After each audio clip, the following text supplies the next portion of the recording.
Alrighty, gamers. Good evening, everyone. Sunday evening cometh, and that means Bounty Hunters does too. If this is your first time with us, we are, of course, a weekly show match event open to beginners, intermediates, and sickos alike, based in Europe, but technically open to gamers from all over the world, as long as we can find you a good match. And speaking of those matches, tonight the name of the game is again Guilty Gear Strive Show Match Gaming in the first to 7 wins format. With you tonight, through the hype, the drops, the blood, sweat, and tears, your usual host QK. Hello, hello. Let's start checking today's roster out before it's 5 p.m. sharp. I guess we don't have too much time, but just a couple of minutes. So lots of set play characters for tonight, for sure. I think the least set play of the characters here would probably be like Bedman. Even Bedman is kind of like kind of set play-ish once you get to the Guard Crush loop. So in that case, or that way, you could think of Bedman as such as well. And I guess Kai is like, Kai used to be very set it and forget it kind of, not really like in a mix-up kind of way, but pressure kind of way. And it still holds true to this day. I guess Kai gets pretty decent stuff on knockdown still. And then the rest of the characters tonight are, I guess, if say for Slayer, just, you know, just looking for that knockdown, just looking to get things started. And the way we start tonight is with a Bridget mirror. It's definitely gonna be set play in this one. So Readymade, aka Zero, and Leif are gonna start the event up. Germany versus France, both second timers on Bounty Hunters with a win under their name. So looking to send the opponent home with an L and keep their clean record. Should we go through all of these or just a fast synopsis? Maybe a fast synopsis is the way to go. In the second match, we got Froyo Ino.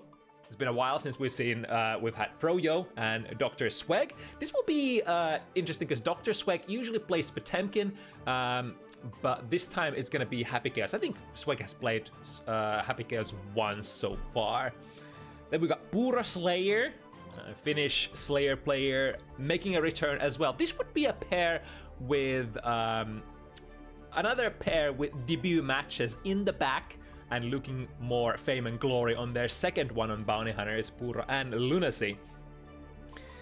Then, of course, unfortunately, the Rijeka versus Fabs match had to be cancelled due to scheduling issues. Really unfortunate, because yours truly has been practicing some Milia combos as of late and was kind of looking forward to commentating some Milia, but, you know, so be. In the fifth slot, we've got big names coming up. Elisium Bridget versus Decoy Snail Jacko. I think Eli has destroyed a lot of really big name players so far on Bounty Hunters, such as Setsu, a Finnish strong ramp player, Dalbas, Potemkin, and almost Strelitzia. So we'll definitely have the credentials for tonight. Then we'll finish the evening up with a little bit of a twist. We're starting with the hard hitters and then looping back to the sort of the rookie bracket matches at the end. Gonna be a completely new pair, Boshy Bedman versus, I think, Stealth was the pronunciation help for this gentleman. Stealth, yeah, I think so. So Boshy versus Stealth, Bedman versus Kai, and then more Kai action in the last one. Wilku versus PabloPikazo, Kai versus Anji. Pretty basic. It doesn't get much more classic Strive than that, I suppose. But let's look back to the number 1 slot here. Waiting for Readymade and Leif to step in at their leisure. Oh, I should probably fix the colors because this is a mirror match. So let's fix Readymade with a yellow tag and Leif with a blue tag, so we don't get mixed up which Bridget is which. Of course, I will still get mixed up because this is fighting games after all. Speaking of the mixes, we're gonna have a lot of that, or I guess like Bridget out of the set it and forget it kind of characters.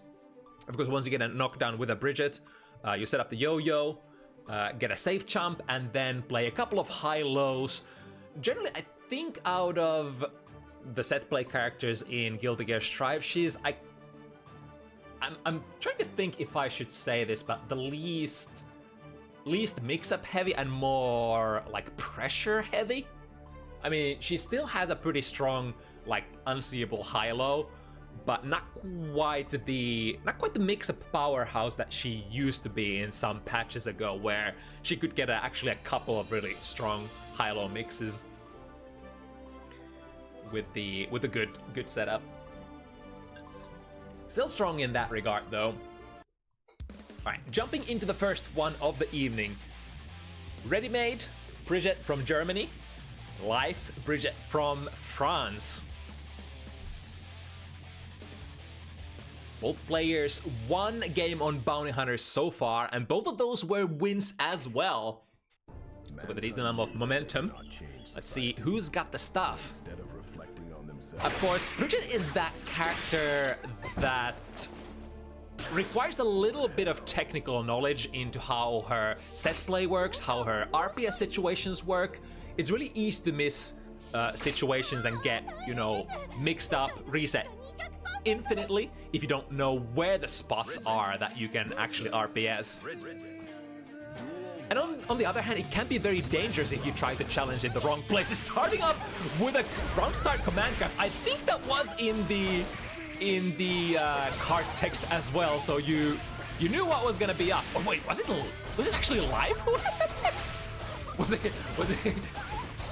Were the roles flipped around? With a very decent combo. Ooh, attempting a reset there from the air. That would have definitely been enough to kill. But now tables have turned. Hidden from the behind by Readymade. Resetting into a tap 5D. Got the 50 meter to follow it up as well. Leif still has one more get out of the jail card for free if they were fast on the trigger. I think they were already so low that the burst would have been kind of dangerous to use at that point. Right, Readymade with the first hit. Use, of course, the yo-yo toss, the aggressive yo-yo, generally to end Bridget's block strings and then enforce RPS afterwards. The jump D, usually the overhead of choice for Bridget mix-ups. Delays your momentum, changes your trajectory in the air slightly as well, making it basically completely unfuzzy pluckable along with her low option. Oh, I think Readymade had already queued up the command there for kickstart, so colliding with the Roger Super. No way out of that one. Going under, looking for... Oh, very nice pacing there. Leif standing outside of that instant air dash range and tagging on the landing. That's one way you can play your anti-air situations. Whoa, what was that mix-up? Yo-yo from behind, using the rolling movement to completely completely bamboozle the opponent and the commentator as well. The basic instant air dash, we got the cash. This is positive bonus after all. That rock the baby, the command grab from the air is kind of tricky. I would say from the air it's way more tricky than from the ground, because it kind of resembles her other air options. But I think it should, even regardless if you launch it from the ground or from the air, if you are listening to it, if you're listening to the sound cue, you can kinda know that it's coming even when you have your eyes closed. Due to making like a very, very distinct kind of a, how to describe it? It's like a June kind of noise. You know, the same kind of noise that Leo makes with his command grab. Ooh, try to DP there, but Leif is completely out of reach there with the disjointed buttons. The safe pressure started to S, go for it again. Leif trying to FD as best as they can, but it's very, very hard to FD Bridget out with those massive buttons. Ooh, got the backdash 5 heavy. Now into rolling movement. Jump D finds the overhead once again. They do say that Bridget is one of those characters who you probably want to block overhead a little more than low. Because of course the better options come from the overheads, and I think she can continue her pressure much more comfortably from jump D as well. So there's probably a little bit more bias for Bridget players to play the overheads. What is this though? Colliding with, was that a DP there? The trades. However, Leif does have the life disadvantage at the moment. Finds the hit though, this would be the equalizer. Readymade with the burst, ready to go. But Leif with the juice to spend, the tension 100 getting there. Do they get to use it though? The DP hits perfectly, putting Readymade in the corner, plus frames. But there is a gap when you want to reset into that blue Wild Assault. An excellent tool, but you know, if your opponent has the scent, DP can definitely take care of that. Like that from Readymade, broke out of the rolling movement slightly early with the jumping heavy was that. Ooh, jump slash though, this will lead into a very nice combo. Didn't get the maximum out of it, but still a decent kind of deal. Upward yo-yo throw for Readymade here, fighting for the position. Ooh, the DP will get us out of the trouble this time, and then good block from Leif so far, finding a fully charged 5D. Leif will have to find a burst here. Hard bait. Gets completely scot-free out of there. DP, but gold burst. Is this tension bonus gonna play a role here? At least getting Leif to the first Roger Super, and the jump heavy once again from the air, and the 2 heavy, great anti-air. This will go into a lot of damage. Readymade realizes that Leif was about to build that 50 meter, so bursting in order to not get hard knocked down through the wall is generally considered the victory condition. Is that a kill? No! No OTG available either! Leif on their last leg. The jump heavy has been working for both players, but the whiff punish there. Leif committed into a big 2 heavy, which is an okay button close range as well. But if you whiff that, I think it's akin to really slow buttons such as Nagoriyuki's 2 heavy. So while it reaches extremely high and is able to control the space, especially the aerial space, we think that is a big no-no. Excuse me, I haven't completely recovered from the flu yet, but we should be able to get through this evening solo if yours truly is able to control her voice. Oh, nice 2P there. Out of the rolling movement. Again, checking. The kickstarts collide. But Readymade coming out of this proposal slightly victorious. That struggle, or rather scramble back and forth. This is a soft knockdown, so still anybody's game. Readymade is a little closer to the ever so important 50 meter. I mean, I guess Leif gets there first because of the positive bonus. There we go. Yeah, burning it immediately, finding the touch, use the RC. And since the opponent doesn't have the burst ready to go, we can certainly kill. Trying to fake out. Anti-air attempts. Leif does in the end swing the 2 heavy, but Readymade was also too far to make anything out of that. This time, the blue Wild Assault does reset the pressure. This will also build quite a lot of risk as well. Cashing out with a command grab and backing off the box. Leif can definitely afford to play very passive here and try to control more. And it's Readymade who kind of has the pressure of having to go in. There's so much life that you have to work through. Life for life. Ooh, the angle gets a little bit of a kiss on the... Ooh, what was that? What was the trigger? But Readymade was also pulling the trigger. YRC against the DP. Here's the command grab. OTG is not enough, but will provide Readymade enough frame advantage to reset the situation and go again. Yeah, it's gonna be a punish. Very close range break there on the kickstart. Set it up again. Overhead into low. Doesn't put the second low, but also Leif was not quite ready to hit confirm that. Of course, one hit confirms. Kind of hard in fighting games. Forcing the situation, plus frames, but doesn't manage to keep it airtight. DP gets Readymade some breathing space for now. But Readymade still at the life disadvantage. Big 5 heavy counter hit. Sets up the yo-yo. Is going to come back. Nice delay there on the air momentum with a Roger dive. And that's still combos. Let's get the clean setup though. Always need that yo-yo throw to have access to that rolling movement from Bridget. Break the guard and the shimmy. Wham! Bam! Life is on the board with a beautiful maneuver. Dash forward, dash back, get the throw. Ah, you are in counter hit state, I see. Very, very dangerous to try to break throws in Guilty Gear. Especially in Strive, now that you get put in counter hit state for whipping that throw.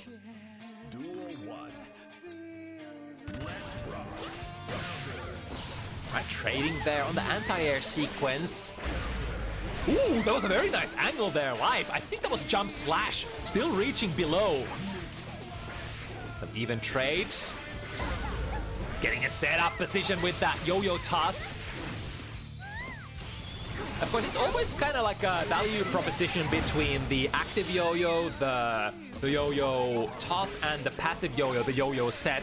Whenever you can get the yo-yo set out, the yo-yo is gonna come back and hit you on the way, or hit the opponent on the way back, providing more neutral power, setup power, and combo potential as well. So whenever you manage to, you know, or rather whenever you can afford to set it instead of toss it, you would like to do so. Such as here, it's of course a risk that you take.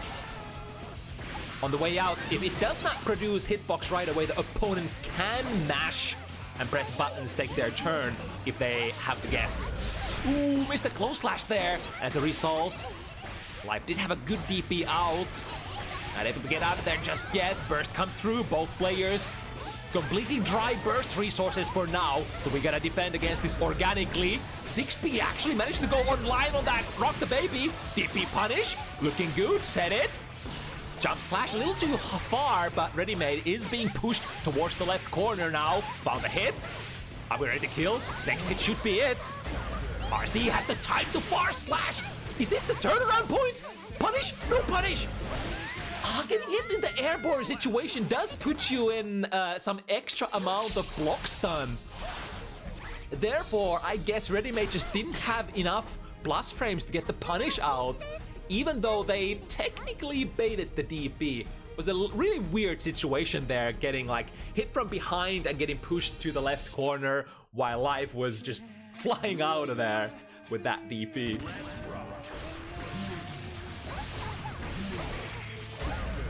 Ooh, that time I think the kickstart break was really nicely spaced, so offering Readymade some nice plus frames.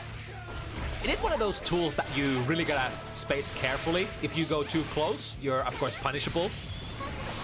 And then if you space it perfectly, oh wait a second, the super actually uncombos and getting a reset there between the hits. RC, of course, keep it going from the positive bonus situation. You already know the vibes. This is Guilty Gear Strive. Any hard knockdown wall break will put you in a great position no matter what character you are. And in that positive bonus loops, characters tend to wanna sort of spend meter and keep the opponent blocking as long as possible, because like you can't afford to spend because you are building you know, exponential amount of meter for just making the opponent block. Speaking of making the opponent block here, Life working in the corner. YRC, get off me. The Roger dive would have been punished unless Life placed the RC there, so good job saving himself. DP punish once again. Not from a close slash. Big bait there on the deflect shield. That doesn't only cost Readymade the round, but also has to start this round with a deficit in burst gauge. Second mix-up, nice, reach the throw, jumps out, gets a small punish, but nothing super substantial. Nice instant air dash over the yo-yo set, I think that was. The shoot! Covering airspace. Is he gonna punish? No, too far away. The Roger Super is quite fast. Or rather, it's not the fastest super, but it has pretty good tracking. Jump slash counter hit. This is big. Should be able to get the wall if they want. They could also choose to reset. But with 50 meter in the bank, it's best to cash out, and now safe jump angle is possible. Just dashes in and goes for a throw instead. Oh, and the trade here, definitely in Leif's favor. It's very understandable as Bridget, if you are in a dangerous neutral situation and you have the 50 meter ready to go, it's very, very tempting to go for that kickstart. Just drive the Cadillac into the opponent's defense, spend the RC, and play the mix-up afterwards. If the opponent lets you, that is. It is a very fast neutral skip, kickstart. So not something you can really counter on reaction usually. Ooh, Readymade with the feisty movements here. Out of that YRC plus frames, opting to just press 2D and get a counter hit. I think I should put my finger on the mute button if I start coughing too much during the matches. Oh, it was waiting for it. Leif with a good bait, forcing Readymade to spend that burst after the 50 meter, but gets back in there, and the throw is the option to call out defensive posture from Leif. Now Leif starting this round with full burst gauge, so it's one of those situations where Leif should have an advantage, but needs to take this round to bring it even. So starting this round for Readymade with no resources whatsoever is completely fine because you're up around. The instant air dash again! Leif has had this same kind of conundrum, or same kind of response to the instant air dash angles from Readymade. Just stand far enough away that it's not gonna reach. Then you don't even have to risk the anti-air, just like this! Exactly like that! If you think that the instant air dash is coming, oh, but the kickstart went active for Leif before Readymade, huh? Or perhaps Readymade was trying to cancel into break there. Not exactly sure how the follow-ups work. Right, scooting in there, close slash, catches the backdash, big damage, doesn't get the cash out, therefore Leif is still alive. But has to hold FD here, has to hold so much, still had the 50 meter for a YRC, but the fast instant air dash doesn't get the reaction out. I thought I saw Leif crouching there, so could have maybe tried to react with the too heavy. But as you might know, as seasonal Kill the Gear players, or seasoned Kill the Gear players, that anti-airs that are not 2-piece, sorry, 6-piece are kind of hard to react with. We usually refer to those as predictive anti-airs rather than reactive. Right, set up the yo-yo. Leif no fear though, just jumping up that, backing out of that setup. We go again. This time the DP. It is of course possible to make those yo-yo setups safe jumps, but as far as I know, they can be a little tricky on the timing. Ooh, the yo-yo coming back, actually breaking the wall there. Doesn't matter though. Leif didn't quite have the 50 tension ready to go for the hard knockdown. Ooh, break out the twirl. And again? But this time Readymade was waiting for it. Saw that earlier. Did the burst come out? No. Leif has the patience of a saint here. Knows that it would be a big risk to spend it all here. So just go back to the drawing board. Go to the next round with your burst intact. Could be a good point to burst here, like indeed does. Burst the opponent into corner, trade, neutral here, instant air dash immediately after that trade. Readymade has been very active with that RPS option. And again, will it come out? This time it's Leif who takes the air. Once again, backdashing out of there. Readymade completely whipping with the instant air dash. Not this time though, here comes the pressure. We can set it up. Ooh, went for a fully charged 5D instead. But still has enough frame advantage, the position, everything to once again take the leading position in this set. It has been quite back and forth. Readymade started with with 2 games of lead, after which Leif did manage to come back, and now it's once again Readymade with only 1 game of lead going into this set. Nice try-by there, got the hit and got to switch the screen position. Nice break out of the twirl once again into a better hitting button. I mean, it's very much like if you know Raven from previous games, whereas the twirling, I mean, you could also say Bridget from the previous games. The twirling hitbox, not the best one. So if you kind of break out of that twirl at neutral situations, you can cancel into some better hitting hitboxes. Ooh. Able to recover just in time before the Roger goes online. That's a good hit from the twirl. Readymade with the air throw. Still doesn't manage to get a clean setup. This should get a clean setup, right? It's the DP, and that's all she wrote this time.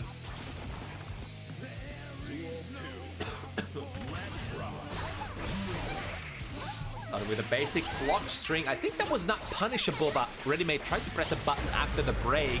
To the other side, close slash starter. Misses the jump slash, dangerous, dangerous. Backdash is good out of the pressure. Both players trying to find a way to pin each other down. YRC plus 10. Get me out of here. Let us go into a mix-up. Extending it with a wild assault. Nice. Doesn't quite get the corner, but there we go. Cashes out with a big, fully charged 5D, but back into the neutral we go. Spent the 50 meter immediately. It's definitely in Leif's favor here to not let Readymade spend any of that meter. However, mistakes do happen once in a while. Here comes the aerial angle. God, both of these players are so active, so good at playing with that sort of meta mini game of, am I gonna commit to the rolling movement? Am I gonna, you know, commit to the jump in? Or am I gonna break it in the middle of the twirl and come down with a different button?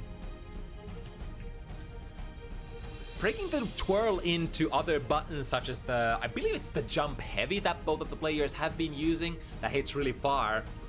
It does, like, if you do it in a particular way, it does change your air angle as well, and can sort of lead into situations where you're landing like in front of their anti-air attempts and then get to punish them if they try to hit a 6P or stuff like that. Counter hit from the air, yes, knows the power of this exact conversion.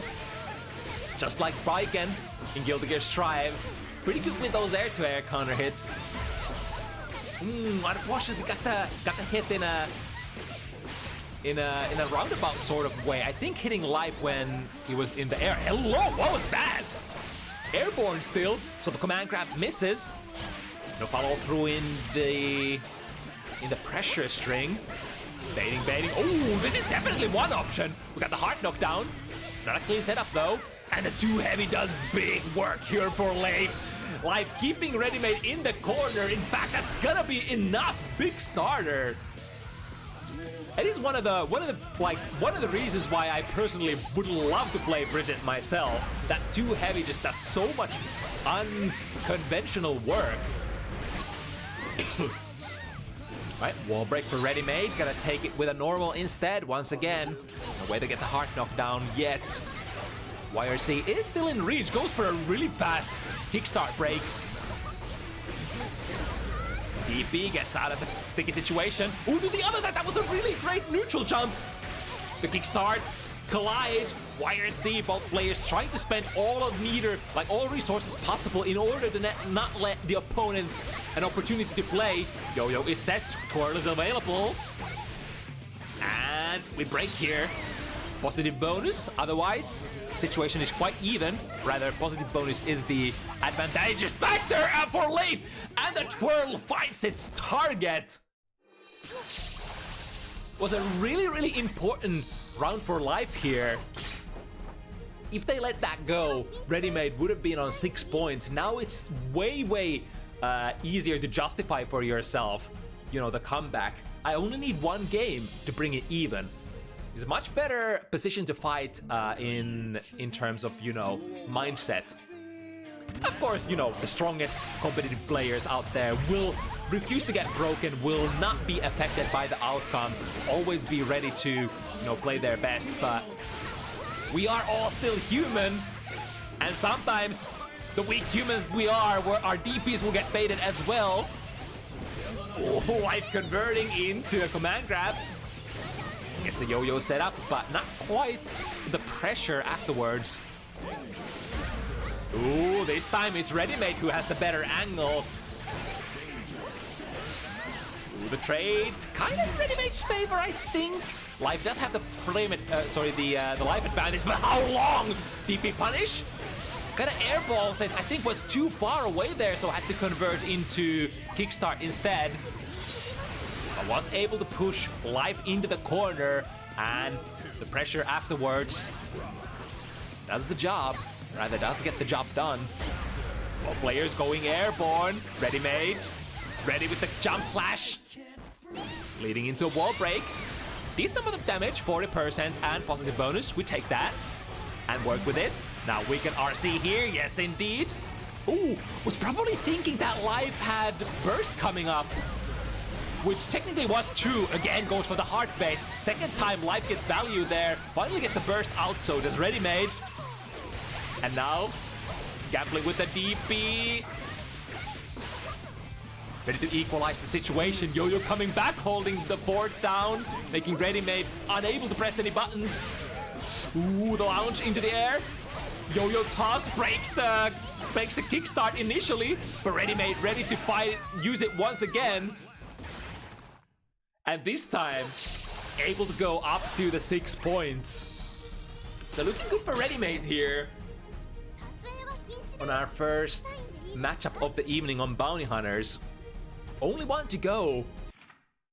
Life needing 3 more. Very, very committed round start there. Readymade going for kickstart, whereas Life went with the more traditional 2S in order to, stop anything that the opponent could put out. Alright, time to set it. Probably looking for the DP. Doesn't find it, but finds a straight hit as Readymade tries to work his way out of the corner. Opting to not go for the safe jump. I think, again, as with Bridget's safe jumps, that but these joints way too far away to get a DP out. Slash pressure, reset it with the use of 50 burst. Ooh, still got the wall break there. I think the wall break came as a little bit of a surprise for Readymade as well. Wasn't quite ready to cancel into the super, but now we're looking for that wall break again. Is that gonna be enough? No, even though Bridget is a soft target, not quite in kill range just yet. And in fact, it is gonna be Life. Ooh, never mind, hold that thought. Readymade wants to get it back here. And the burst that they sink into that, the full burst gauge, does end up paying off. Setting Readymade up with a set point here. Good read on the throw once again. Warranting it. Oh my god, Life. Reads it like an open book. Was already setting up the yo-yo twirl, so no way to... I think you can still do the air Roger super, right? To get the heart knockdown if you really want, and you're ready to react to the situation. Plus frames here. Force. Ooh, a little bit too much momentum now, but so did Readymade. YRC, but too far, able to backdash out of there. Tough spot. Life is basically on their last legs now. Bouncing out of the corner. Are we actually... Is this a max damage route? And now, next hit, that's gonna be it. Finds the low and seals the deed. Readymade. Able to take it over Life this time around. Both players coming into this set with 1 win under their belt. But unfortunately, only one can exit the ring victorious. And for today, it's gonna be Readymade. A pretty spicy startup for the evening. Oops, not that button. And as I said earlier, we are gonna be pretty front-loaded tonight with the skill level of the matchups. So we're gonna cram all the hard hitters in front.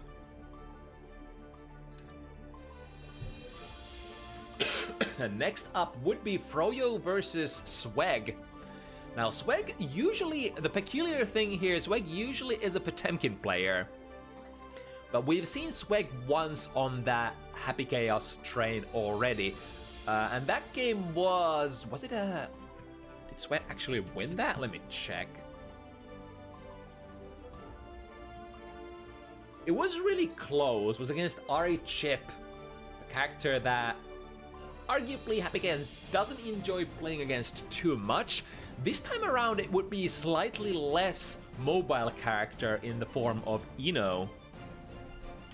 Actually prompt the players as well that it is go time.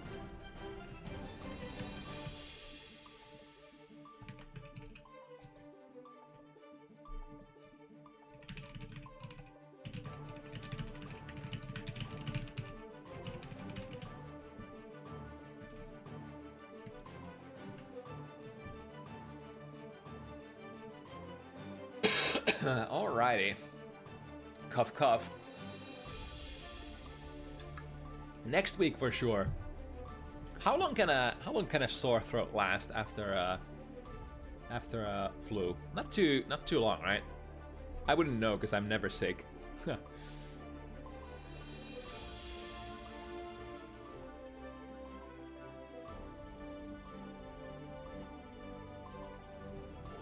So yeah, the untraditional movement options of Ino is, I think, generally gonna be a disadvantage against Happy Chaos, if I'm not mistaken.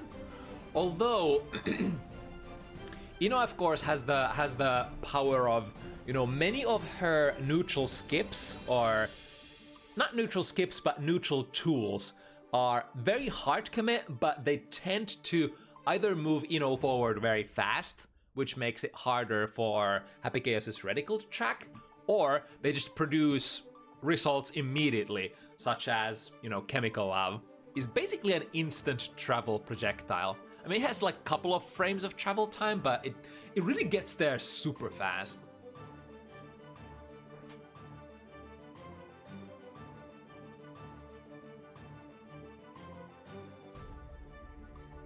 Looks like Froyo still fighting with the servers, which is the usual plight that we tend to face as Tribe players.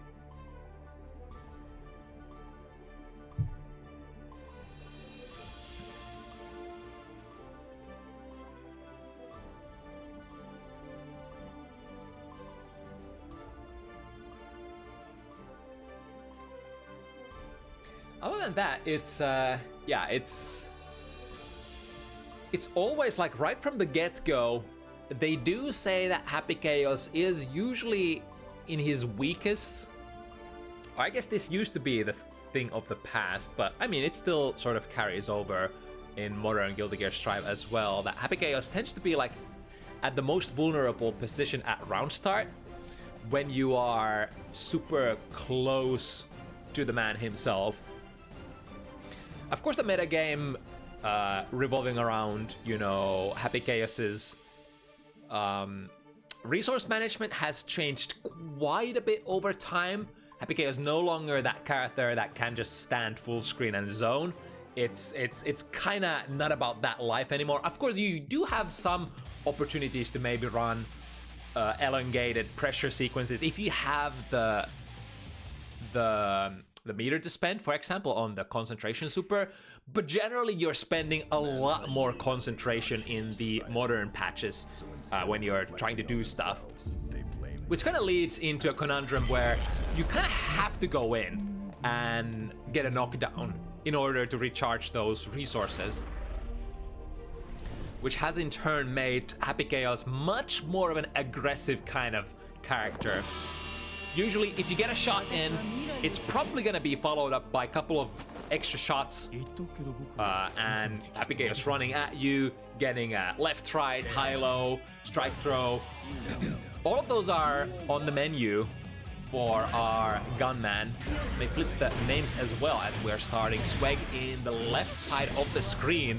Get the curse here with the Goomba Stomp. As long as we have concentration and bullets, there is always an opportunity to continue the pressure, and this Super Deus Ex Machina is gonna relieve the bullet pressure, but generally the concentration tends to be the bigger problem. Instant air dash with a button into a throw. A Guilty Gear Strive classic that many characters have access to. Got the curse there. Makeshift backdash on the way out of the dive. Barely misses with the dive. Here we go. This is the position that Ino so much enjoys. When we get here, it's gonna be good stuff. Generally a position you don't want to let go once you are able to pin Happy Chaos in there. No response, just falling back onto the ground. Swing with the wall stick and a full reload. Resources looking pretty good this time, but Froyo has a lot of resources to go as well. The shot misses. The backdash on that safe jump working out for Froyo for now, but Swag ready to swim back into the pressure like a shark.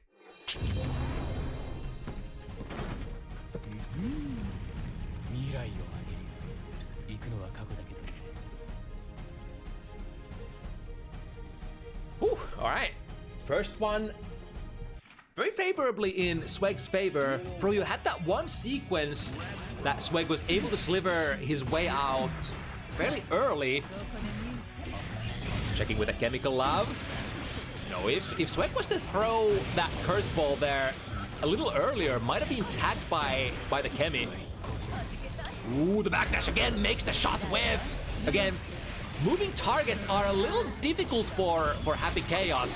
Going for a full reload here, and this will prevent Froyo from moving in as well. With the scapegoat on. Not much that Froyo can do for now. Wow, again the backdash, making the shot whiff. And now we are in, as they say in the industry. Get the hard knockdown as well. Never break the wall against Happy Chaos with the soft one. YRC gets the plus 10 into a Dark Souls mix-up. Oh, but the hesitation there. Understandable, for Froyo had so many resources. Full burst ready to go, so the reversal gold burst was an option, but also the reversal super. Froyo with the starter. Already 60% of Happy Chaos' life is gone. Got the shot. Opting to go for the recharge on resources. Wow, that was a very, very ballsy recharge right in front of Froyo. Shot misses. There is always, I think it's a 30, is it a 33% chance to hit with immediate shots if you try to do the hip shot kind of things. It doesn't matter if you take out the steady aim or just press your 5 heavy and take out the gun like that. The reticle is gonna need some amount of time to find the target successfully. And the probability for your hip shots landing is roughly 1 out of 3. So you have to always take that into consideration when you're leveraging your options against Happy Chaos at neutral. Happy Chaos can't just win the neutral by pressing 5 heavy, right? Because, you know, you whiff that shot and you're in a really tough position usually. Got the roll to the other side, and this time the reversal super first of the set comes out. Froyo with a safe jump, but not safe against the delayed YRC. Look at that, the reticle just not finding its target. It needs time to latch on. The super sets up a perfect setup. Opting to actually back off here for Froyo. Nice, that was actually a very comfortable play from her. Usually your way is forward against Happy Chaos, but I guess she could afford it having such a massive life advantage, basically telling Swag, all right, come forward, do what you do. I mean, the full screen zoning is not gonna do too much. Nice, the backdash again, landing Froyo right in front of the whiff jump slash or the whiff button from Swag, and a big cash out gets Froyo the driver's seat here. So far, pretty back-to-back. Big momentum swing here potentially if Froyo manages to ride this and get one more. Again, the shot takes out the gun and the shot whiffs. the sort of the condition to make the reticle land immediately on the opponent is usually make them block something. So if they're in a block stun, the reticle will always manifest on them, such as like in a situation like this. In those situations, you're never gonna be missing your shot. But of course, when you are at neutral, they are generally not in block stun, so taking out the gun can be dangerous. Especially since the gun stance also prevents you from blocking normally. Extend the pressure, get the overhead, and an extra RC as well to check if Froyo is willing to throw away her burst. But good patience there, not getting baited there against the overwhelming tension advantage of Sweg there at the end of the round. Tick 5D. Happy Chaos, one of the few characters who can convert out of that without spending 50 meter. The throw mix up, set it up. One bullet in the chamber is gonna be many after this. God from the machine brings down Froyo and evens it up 2 points each. Or is it God from the machine? I'm a little rusty on my Latin. Alright, bar slash, finding the dive, anti-air. Froyo still holding onto the burst. Ooh, the hard bait. But getting the value in the end from that burst. This time it latches. I think... So the curse doesn't change the fact that the probability to latch onto the opponent immediately is still 1 out of 3. But the curse does make it latch faster, I think. Is that it? Right, time to set it and forget it. That was a very brave 2P, but kind of jab that you absolutely have to do against Enos. If you see a reset forward dash, aka the float dash coming, the only way for you is to go for your faster anti-airs, be it 2P or 5P, or if you have a 9-frame 6P, depending on your character. One of those is usually going to be your go-to to prevent Eno from just forward dashing in. Just like that! Just like that! Swag ready to anti-air that witch out of the float dash. But it's not a done deal. Froyo ready to set up another pressure. YRC, get off me. No, you get off me. I got this shit too. And mine does damage as well. But now to the other side with the taco kick and the Dark Souls mix-up gets the hit, but not the kill. 5D tap. And you bet your ass we could have had juice to convert out of that as well. Still had pretty decent amount of shots and concentration. Yeah, it's a really nice position as Happy Chaos if you are next to the opponent and you still have a lot of your resources ready to go. Because the amount of resources will dictate the amount of mix-ups you can have. And of course then, as a result as well, if you manage to get that hit, the oomph you can deliver with your combos. Ooh, from the high to the low, forcing Swag to burst. Curse is attached. Oh, nice shimmy there. We're playing Street Fighter now, trying to reach with the what do we call it? The snaggery punch in Finnish. Reaching with the jumpy into the pressure. The roll not taking Swag to the other side this time. FD being applied successfully. I think generally you should be FDing, if I recall correctly, you should be FDing Happy Chaos out of those pressure situations if possible. Which is, I mean, true for, you know, many pressures of many characters. But especially Happy Chaos because it pushes you, it makes it more likely that is it the 6K? That move? Yeah, that move. And was a very plus on block and is a cornerstone of Happy Chaos's pressure. You can make it way easier to whip with that.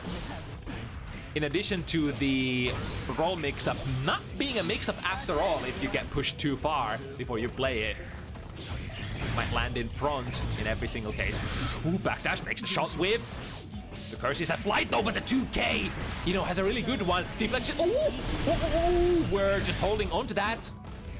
Not willing to make any sort of gamble there. And the 2K trade here works in Swag's favor.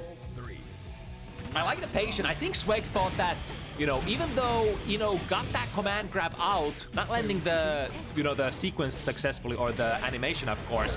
But even still, even if you whip with it, it will be followed up by the massive amount of bullets coming through.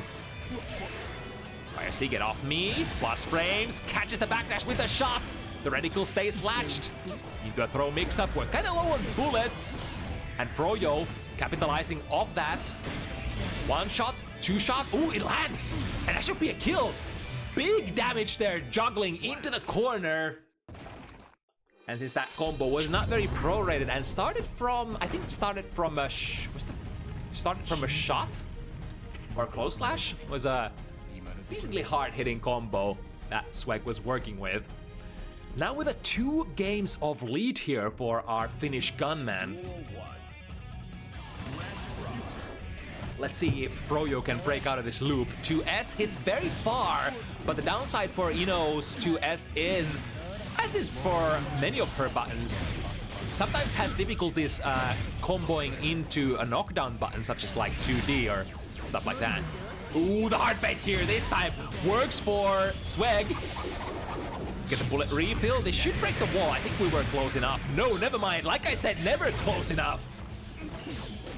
Ooh, very nice backdash. Makes the jump in angle of Swag's whiff. But doesn't get Froyo the pressure situation. Do we have the punish? Yes, indeed. Close slash out of that super nose. Oh, hello? Guilty Gear combos. 5D, save me. Tap them on the temple with the overhead. Still had 1 bullet after that as well, so not all was lost, even if that was blocked. There we go. The backdash once again, making Swag whiff. And not even like, I love that so much when you play the spacing so that you don't even have the anti-air. You're just basically taking that guaranteed punish as they're landing into their guaranteed landing recovery, which happens if you did any sort of action in the air. Now Froyo looking for the last hit. Jump K, I think that was, so inflicting slightly lower amount of block stun. Perfect setup for a tick throw afterwards. Now we're going, there we go, the 5 PP. Preventing the float dash reset once again. Taco kick from the other side, Froyo. No burst on sight. Shots are whipping back and forth, but the 6P finds its mark. But now, Swag is in a little bit of a pinch. Only 1 shot, and that shot misses as well. Not even the tension to get Deus Ex Machina. How are we converting? This is Happy Chaos being a standard character. Only time to load 1 bullet.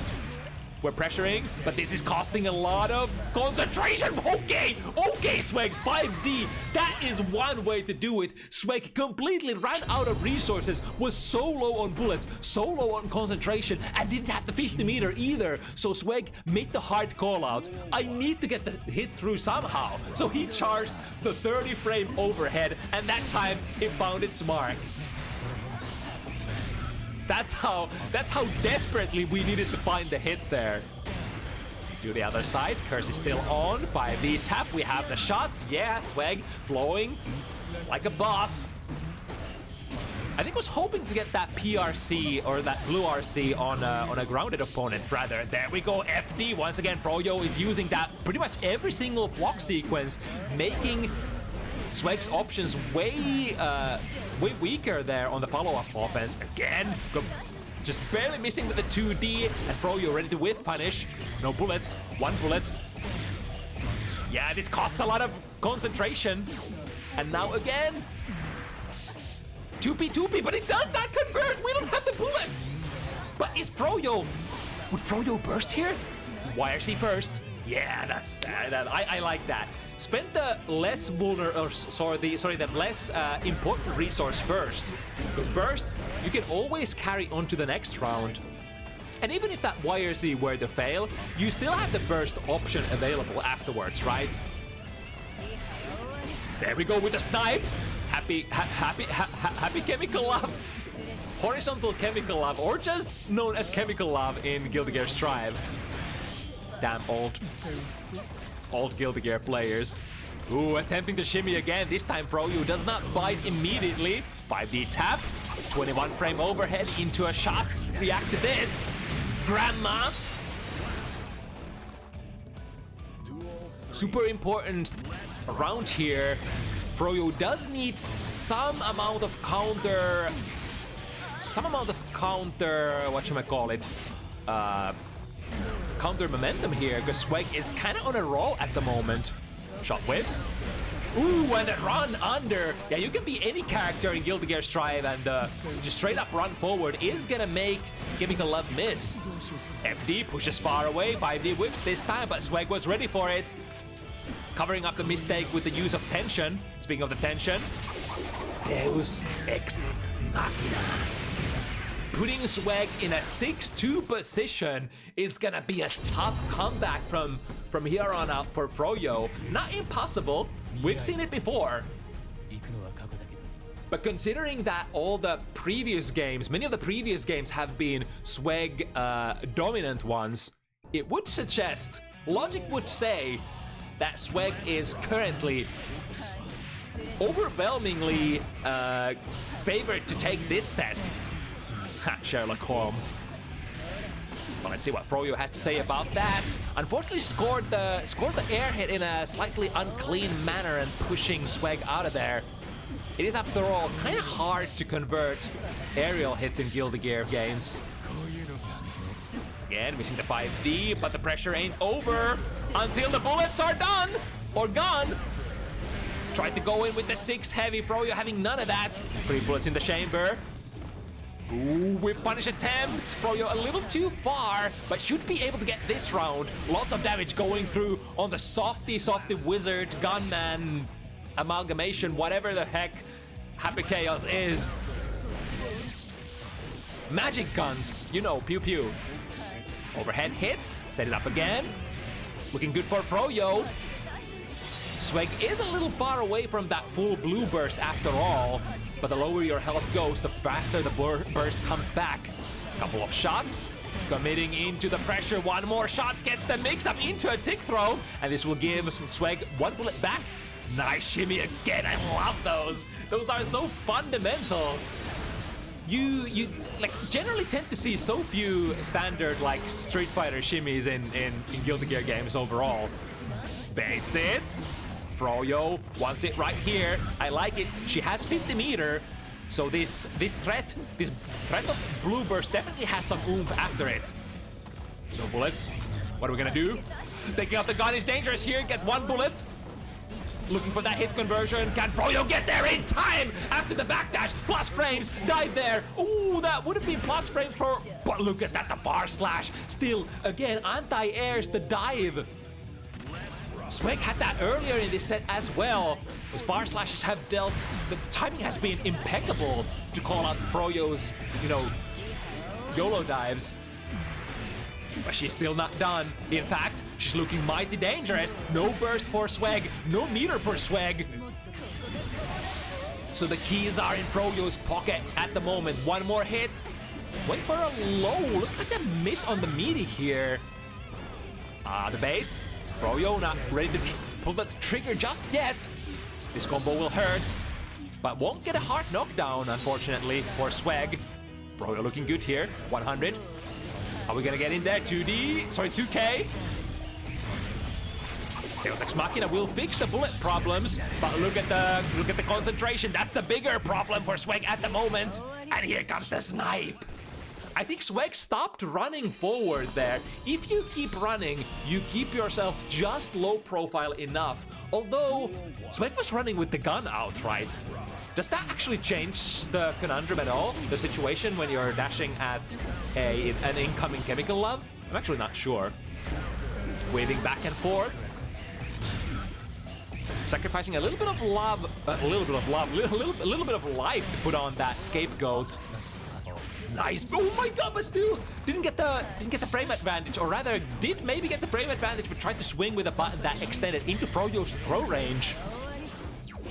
Nice, again, the backdash. The spacing is working so well for Froyo. I'm slowly becoming a believer. From the overhead into the low, and then the conversion. Is this the momentum shift at the last moment? Is Swag perhaps feeling a little too comfortable here? But here comes the 6S once again. Big combo starter. Drops it though. That was one of the first combo drops for Swag. Has been so accurate with those combos so far. Maybe at the most crucial moment, YRC. Oh, I think I saw a throw there. So Froyo's reversal super will work out. Positive bonus. Would love to get to that 50 tension before committing to stuff.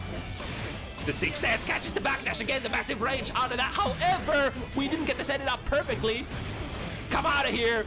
Dark Souls, save me. No, Froyo says 2K. Get a load of this, gun boy. 4 to 6. It's happening. Oh, admin, it's happening. I thought it was looking impossible, but Froyo with the 2 in a row. Looking like she's mounting a comeback. There's still quite a bit to go. 3 more games. But it's all about the mindset. It's all about, you know, ooh, took the gun out there. That was a dangerous move. Finally feeling threatened enough to fire the burst. Swag, a couple of good shots. Into a mix-up position. Tap dust again. Was it the FD? Is it the FD from Froyo that keeps pushing out the mix-up? Not this time. This time the tap dust comes in. Shot into a take throw. Ooh, hello there. Was that a Kara? Kara reload? Landing right in front of Froyo. Dangerous. Stop it again. The Hail Mary 5D with Froyo burst. I could see a burst here, but I could also see a hold. Now set point position. Swag gets a big 6 heavy round start.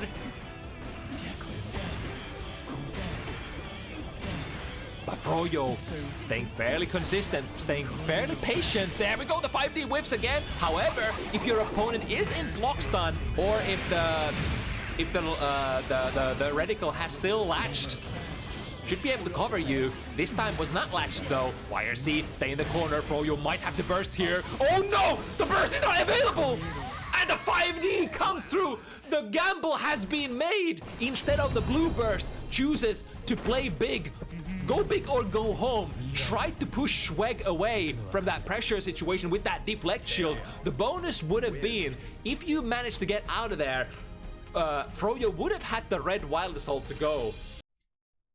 Or wait, does she has red, right? Or rather orange. Yeah, orange. She's one of the orange users, yeah. It would have been so nice if that deflect shield worked out. Alas, not meant to happen this time. And Swag grasping, I think this would be Swag's first win on Happy Chaos on Bounty Hunters. Last one didn't ring true. This time, got it in the back. But man, that was a really good set. And had a lot of potential there. Froyo was really close to bringing it even closer still. We're so close to bringing it even more back than just bringing it back. Good English, all right.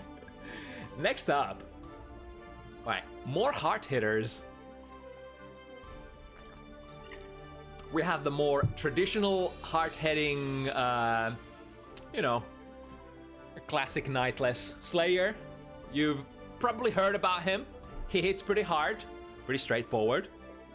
Wants to either hit you with just about anything to do over half of your health in damage, or would like to hammer you with Master's Hammer plus 26, is it?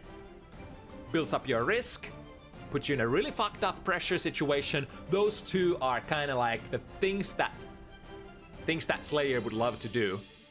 Then on the other hand, we have Lunacy here with Baiken. Baiken would love to get the hard knockdown, or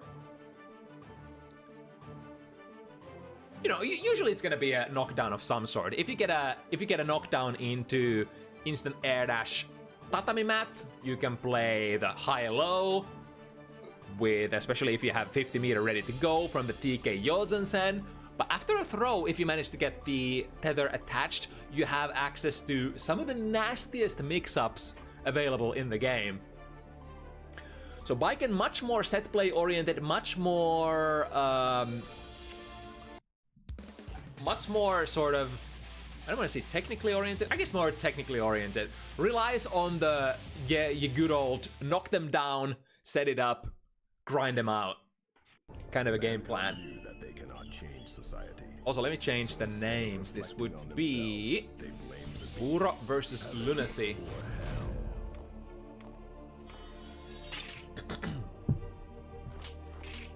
Another pair of, you know, both of these players have had their debut matches on Bounty Hunters.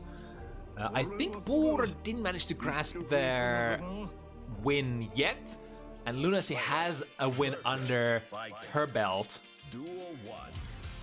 But all of that will be left behind here. All that matters is this right here, right now. The game, the RPS, the reactions, the fighting game.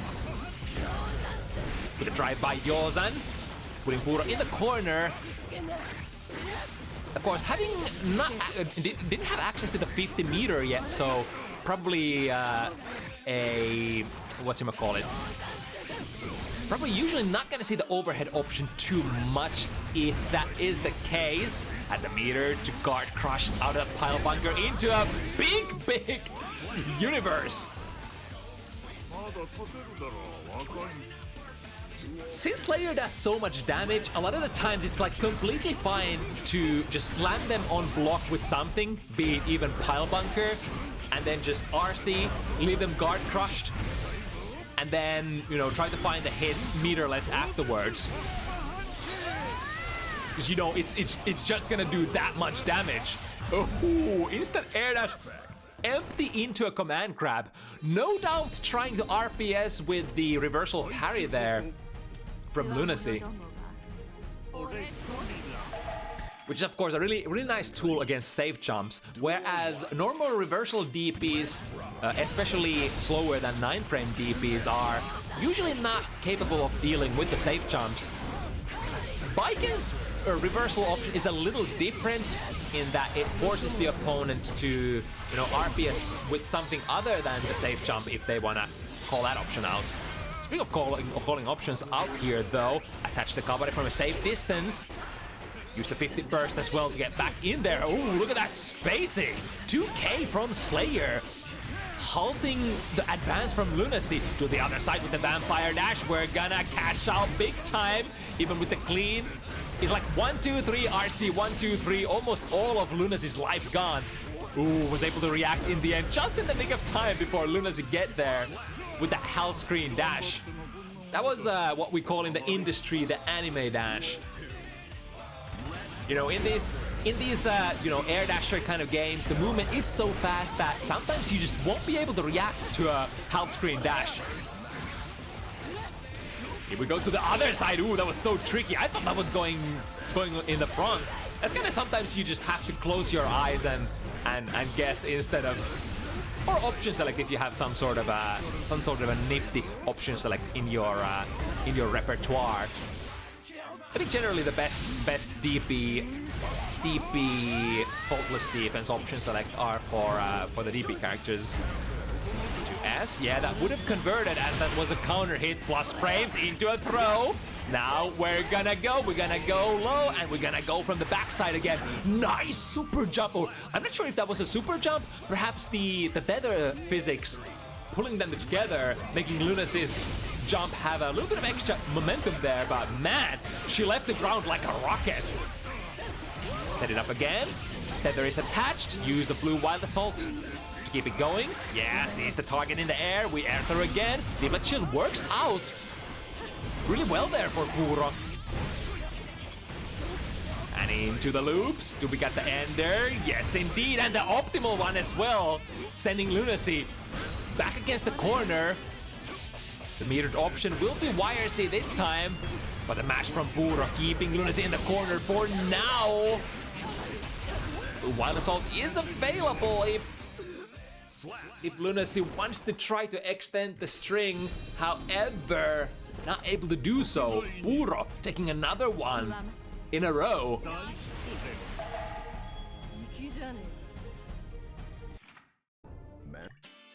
Duel 1. Let's rock. Alright, round start Yozan. I think that's probably... How fast is that actually? Is that... I forgot. It's of course dangerous because some of Slayer's moves can reach fairly fast on the round start distance. For example, like Far Slash does push you forward. I guess it's more an option that looks to destroy some of Slayer's like bigger round start tools, such as like 2 Heavy and 2D, which on counter rate will absolutely murder the opponent. Collides with the heavy kabare there. Ooh, RC a little too early before the TK Yozan hit. Maybe a mistake? Not sure. Just have to take this left-right mix-up airtight. Ooh, misses with the Master's Hammer. Tries to slam with the big OTG6 heavy. Not quite doing the deed. But still, leaving Lunacy in plus enough situation to run pressure afterwards. Ooh, dangerous looking trade. Going in favor of Puuro here. Gotta be careful. Missing with those Master's Hammers is...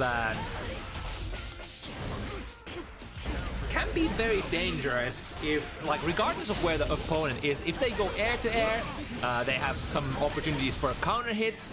Even on, if you're a grounded opponent against the incoming Master's Hammer, you can, oh, this is gonna cleave though. Go through, bam!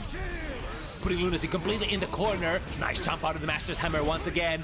Now it's kind of one of the pre-victory conditions for our vampire here.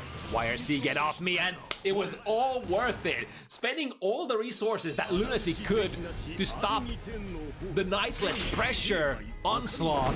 Very understandable. Very understandable.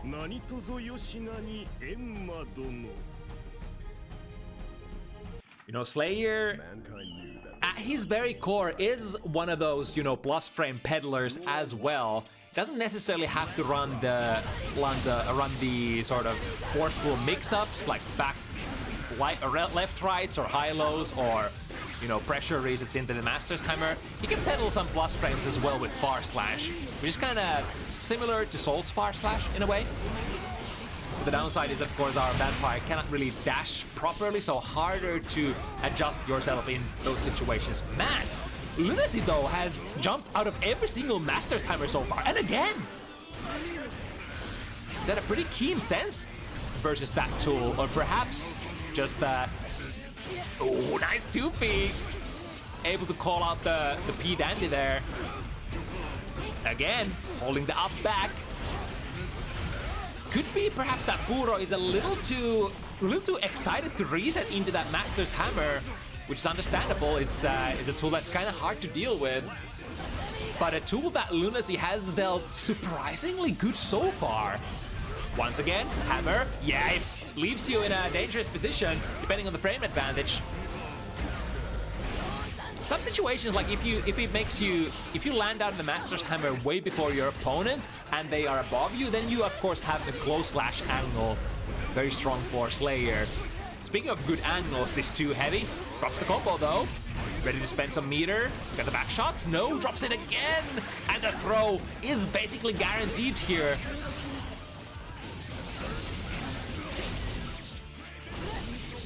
Opting to hold onto the burst. I was about to say, this is kind of do or die kind of a situation, but Puuro perhaps had the option that requires even more patience from you. Trying to read that Lunacy wanted to hard drop the combo in order to go for a bait. Yeah, it never happened. Lunacy was like, all right, I'll race you. I'll call. I'll check. Show me your hand. Ah, that pile bunker hit on an airborne opponent, so not able to get the usual close slash punish that you would get out of that. It's tough. Like, sometimes you really want to go airborne against Slayer because that mappa is strong, and, you know, the 2Ds and 2 heavies, those are kind of strong as well.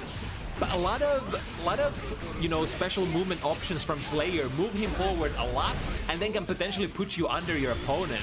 And that position is so good for Slayer because of that close slash. One of the best close slashers in the game, in fact. Safe jump option. Works out this time. No reversal parry in sight. That's the name of the game. Even though an option to counter that does exist, in the end, it's all rock, paper, scissors. It's a guessing game. The opponent knows that you know that they have that option. So, are you gonna use that option or not? Welcome to fighting games. Jumping out of that too heavy for now. Burst as well used by Puuro. Ooh, the far slash working as a makeshift anti-air there. Finds the 2D. Trying to keep Lunacy landed there. Ooh, but the flip position, that's one of the downsides for Slayer is that like a lot of your combos and a lot of your pressures tend to flip your position around. So if your opponent is ready to sort of burst or gold burst during those moments, they can have very easy bursting you into the corner. Nice jump out again. Oh, but that was a very, very late jump this time. And then the reversal parry against a very delayed option that is Master's Hammer scores Puuro the big counter hit. And 1, 2, 3, Mappa! Big damage, you already know. Guilty Gear Slayer, ooh, went for the empty low. Sorry, the empty throw option, which Lunacy was able to scout out with that blue RC. Oh, look at this. Puuro still at very high amount of meter. YRC is the reversal, momentum reversal that Puuro gets to play first. Gun is an option here as well. Meter for meter, get the throw, and now guess for your life. To the other side, are we gonna burst? Lunacy might have thought that Puuro was willing to burst there and drop the combo, I'm not sure. Either way, ends up going in the way of Lunacy. Nice jump slash. Ooh, resetting into the try by Yozan. That's gonna be minus though. Yozan hitting too high up in the air. Landing straight in front of Puuro. This time close as starter. Both players are swinging wild. Yeah, it's gonna be minus. Puuro tried to press a button there afterwards. To the other side. Ooh, and because of the counter hit, we didn't even need to spend the 50 meter. Misses the conversion though. Oh no! The link drops and Puuro was mashing a super, but so was Lunacy. This is gonna catch the too heavy 10 Jin. Even with the big defensive modifier of Slayer, not gonna be able to withstand that reversal super damage. And Lunacy takes it. Even Stevens, 3 points both. Mankind knew that they... Duel 1. Let's rock. Very neck to neck so far. Attempted the whiff punish there on the far slash with too heavy. So much firepower on that too heavy of Slayers. It is also a 5-frame low crush. So buttons such as like 2S or 2K or too heavy from Baiken are gonna be basically taken care of by that too heavy at neutral position. Ooh, the gun is not actually gonna whiff. It's actually gonna produce plus frames from that weird angle. Kind of popped Puuro over Lunacy's head to the other side. And Puuro was able to land so much earlier from that gunshot that even though the air gun usually does not produce plus frames, I believe, in that particular case, it does end up doing so. Time to mix up to the other side. God, that looks so freaky! At what point does Baiken cross you up? That's why it's one of the nastiest mix-ups in the game. You can't trust your eyes. Last chance for Puuro to burst. Gets it out. 50 meter in the bank. Super Mappa could be a whiff punish. But the follow-up of Heavy Kabari available even on whiff. Giving Lunacy and Baiken some amount of tricky RPS there at neutral. Generally, if the opponent does not have a tool that reaches further than your Heavy Kabari, or if they just don't tend to have like good standard neutral pokes whatsoever, that Heavy Kabari tends to be a really nice option. Although Slayer is a really weird case. Slayer kinda has a really fast full screen approach tool in K-Mappa, which can sometimes get there in time before the Heavy Kabari goes out. The startup of Kabari is kinda slow after all. Ooh, that's a hit. Lunacy still wants to play it, of course. Plus frames, although it's kind of hard to cash out on these plus frames when you are completely on the other side of the screen. Uh-oh, the low comes out. I think Lunacy was standing there, so might have been trying to up back. Lunacy has been escaping those reset attempts by that tool, exactly, the Master's Hammer. She's been so active with that. But now what? Runs head first into the air, tatami, Kabari attached into a throw, can cash out here, yep. The new patch stuff, getting a nifty combo, ooh, I like that. Purposely whipping the tatami into the wrong direction and then going in with a 2S instead. Perhaps making the opponent think that they had their turn. But none of that leads into conclusive situations for Lunacy. Puuro pulls it back once again. 4-4. Mankind knew Approaching the end game slowly, side by side, neck to neck. Yeah, gets a little punished there. The heavy Kapari follow-up is gonna be, it's minus, what is it, minus, generally it's not minus close slash, because it usually doesn't leave you at range to use your slashes, right? The drive-by, immediate burst by Puuro. Oh, that's gonna be caught. And now, guess for life, it's not gonna hit right. No, it's gonna, oh my god, it actually pulls Lunacy after with the super map hunt because of the tether. It was a very interesting looking situation. I wonder, because of the tether, there might have, like, some characters do actually get unique kind of pickups after their supers because of the physics of the tether. I wonder if that was one of those situations where Puuro could have actually picked it up. Fully charge 5D should spell doom for Lunacy here. It's the first time either of these players went for the full 30 frame reaction check.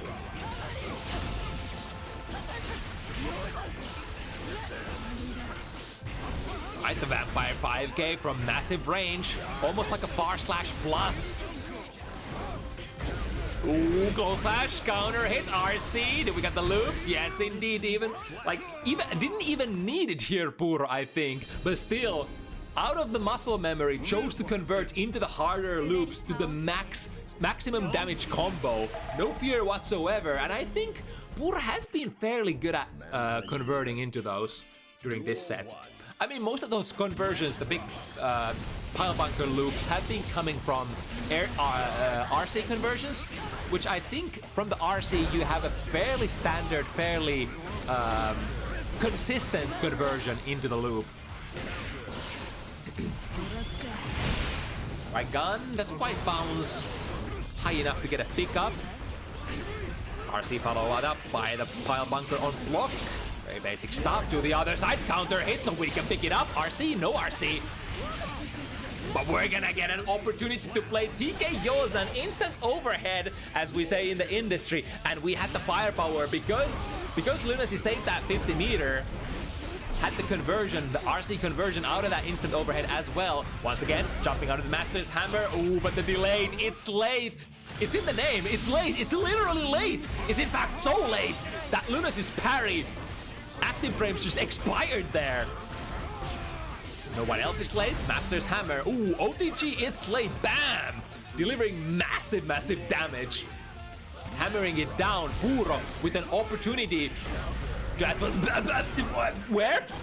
Ishiwatari? Very nice. To the other side, TK.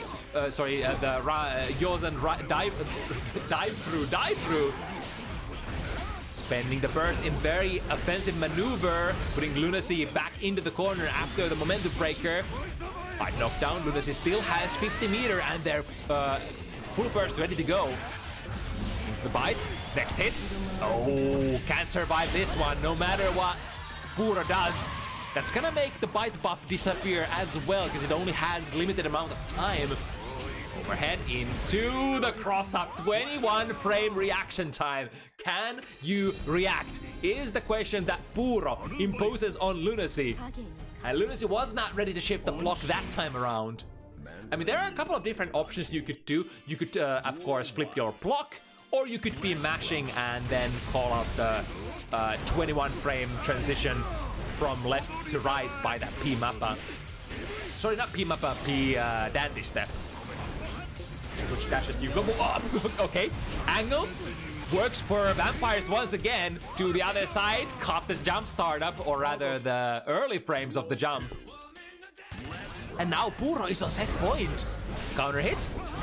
Tried to go for the standard pickup, but I think the opponent was hit airborne, so it was a little weird of a hit. But now one hit could be all that it takes. Jumping on the Master's Hammer once again. But it is all for naught. For Puuro is still in pressure position and now cashing in His first win on Bounty Hunters. Lunacy fought valiantly, but in the end, from the 4-4 even position, Puuro exploded, taking 3 games in a row and bringing this set home for Team Finland.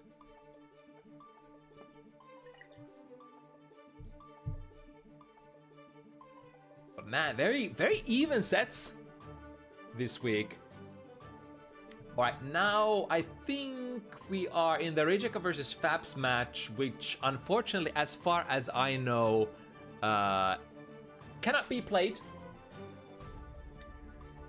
Had to change the schedule on a very short notice. That would mean that we're gonna move on to the biggest boys and girls and everything in between matchup of the evening.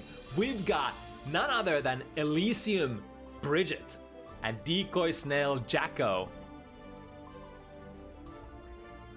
So Ellie has destroyed, as we speculated earlier, quite a few very strong players and has played against, you know, Strelitzia almost literally played even. I think it was that first set that Elisium played on Bounty Hunters, right? Where she had the upper edge at the start and then Strelitzia was somehow able to bring it back, and then it ended just like 4-7, went down to the wire. One of the most amazing sets I've ever watched. But you know, being able to play so even with high-level players such as that already puts Ellie in a ridiculous category of players.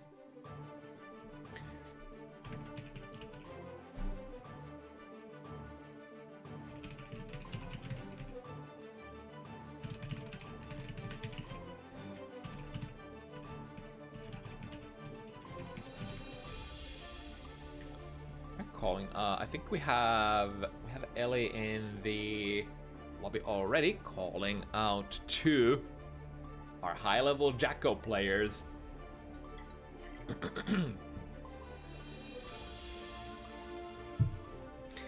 So this is a very interesting matchup. 2 set play heavy characters, 2 characters who are able to play neutral with proficiency you don't see from many characters in Guilty Gear.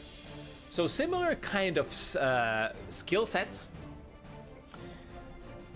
If you were to weigh just the raw reach of these characters, usually Jacko is gonna take the cake, being able to throw minions at you from basically like literal full screen distance.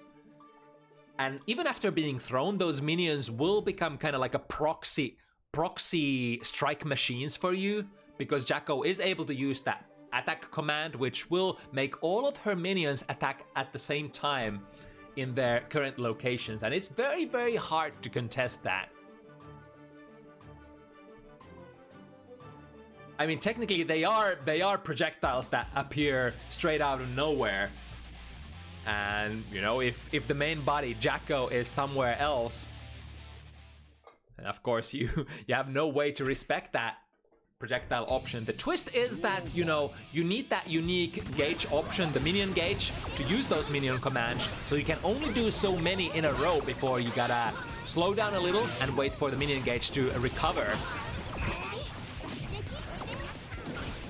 And then of course there is Bridget, who just wants the old-fashioned way, hard knockdown, to start up her set play game. Nice, using the yo-yo twirl to escape the corner. Ooh, and no cancel there. So 2P will be the punish. Not punished too badly though. Elisium being pushed in the corner. Got a stray hit there. And Decoy Snail ready to confirm.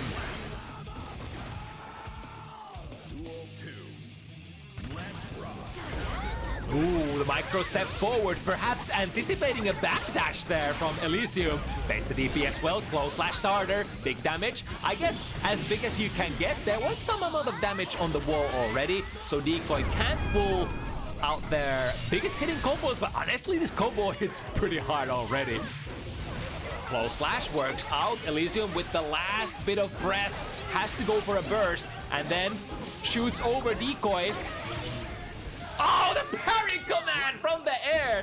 it's not necessarily the attack command that you have to worry about all the time. It's the parry as well. Stays active for a relatively decent amount of frames, and if the opponent collides with that, it gives Jacko the combo opportunity afterwards.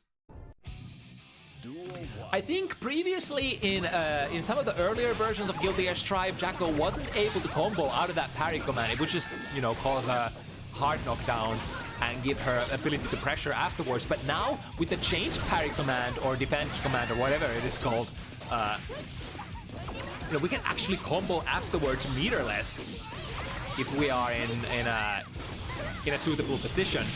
Cash out. This should be enough on Bridget. Wham! Bam! Roll them around, twirl through the wall. Oh, just making sure that there is indeed enough damage. It's kind of cool. The last hit of the Elisium driver, I suppose, does not immediately break the wall. You kind of have the knockback out of the super that ends up being the component that breaks it. So you do have an opportunity there with 100 meters to cancel out of that and perhaps deal more damage than the wall break could do on its own. Now, Deflect Shield does push Decoy away for a moment, and a 2P mash. Oh my god, did you just react to that, Cadillac? That was absolutely bonkers.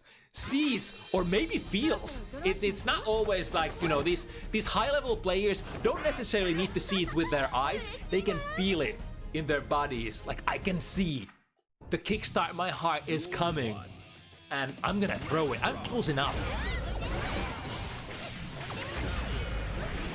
Alright, big close slash, or sorry, jump slash, which Decoy successfully detected that is gonna be a lot of damage and a wall break. Misses the second conversion. Unfortunate drop there for Ellie. DP works out this time. I think Jacko is in the same ballpark or same boat with Bridget, where you do have access to safe jumps, but it's kind of easy to sometimes mess them up if you miss time. Oh, look at that! Look at that! Decoy!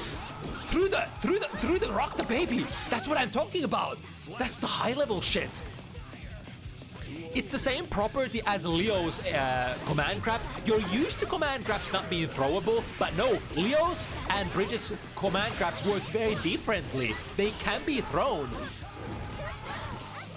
And Decoy utilizing that mechanic.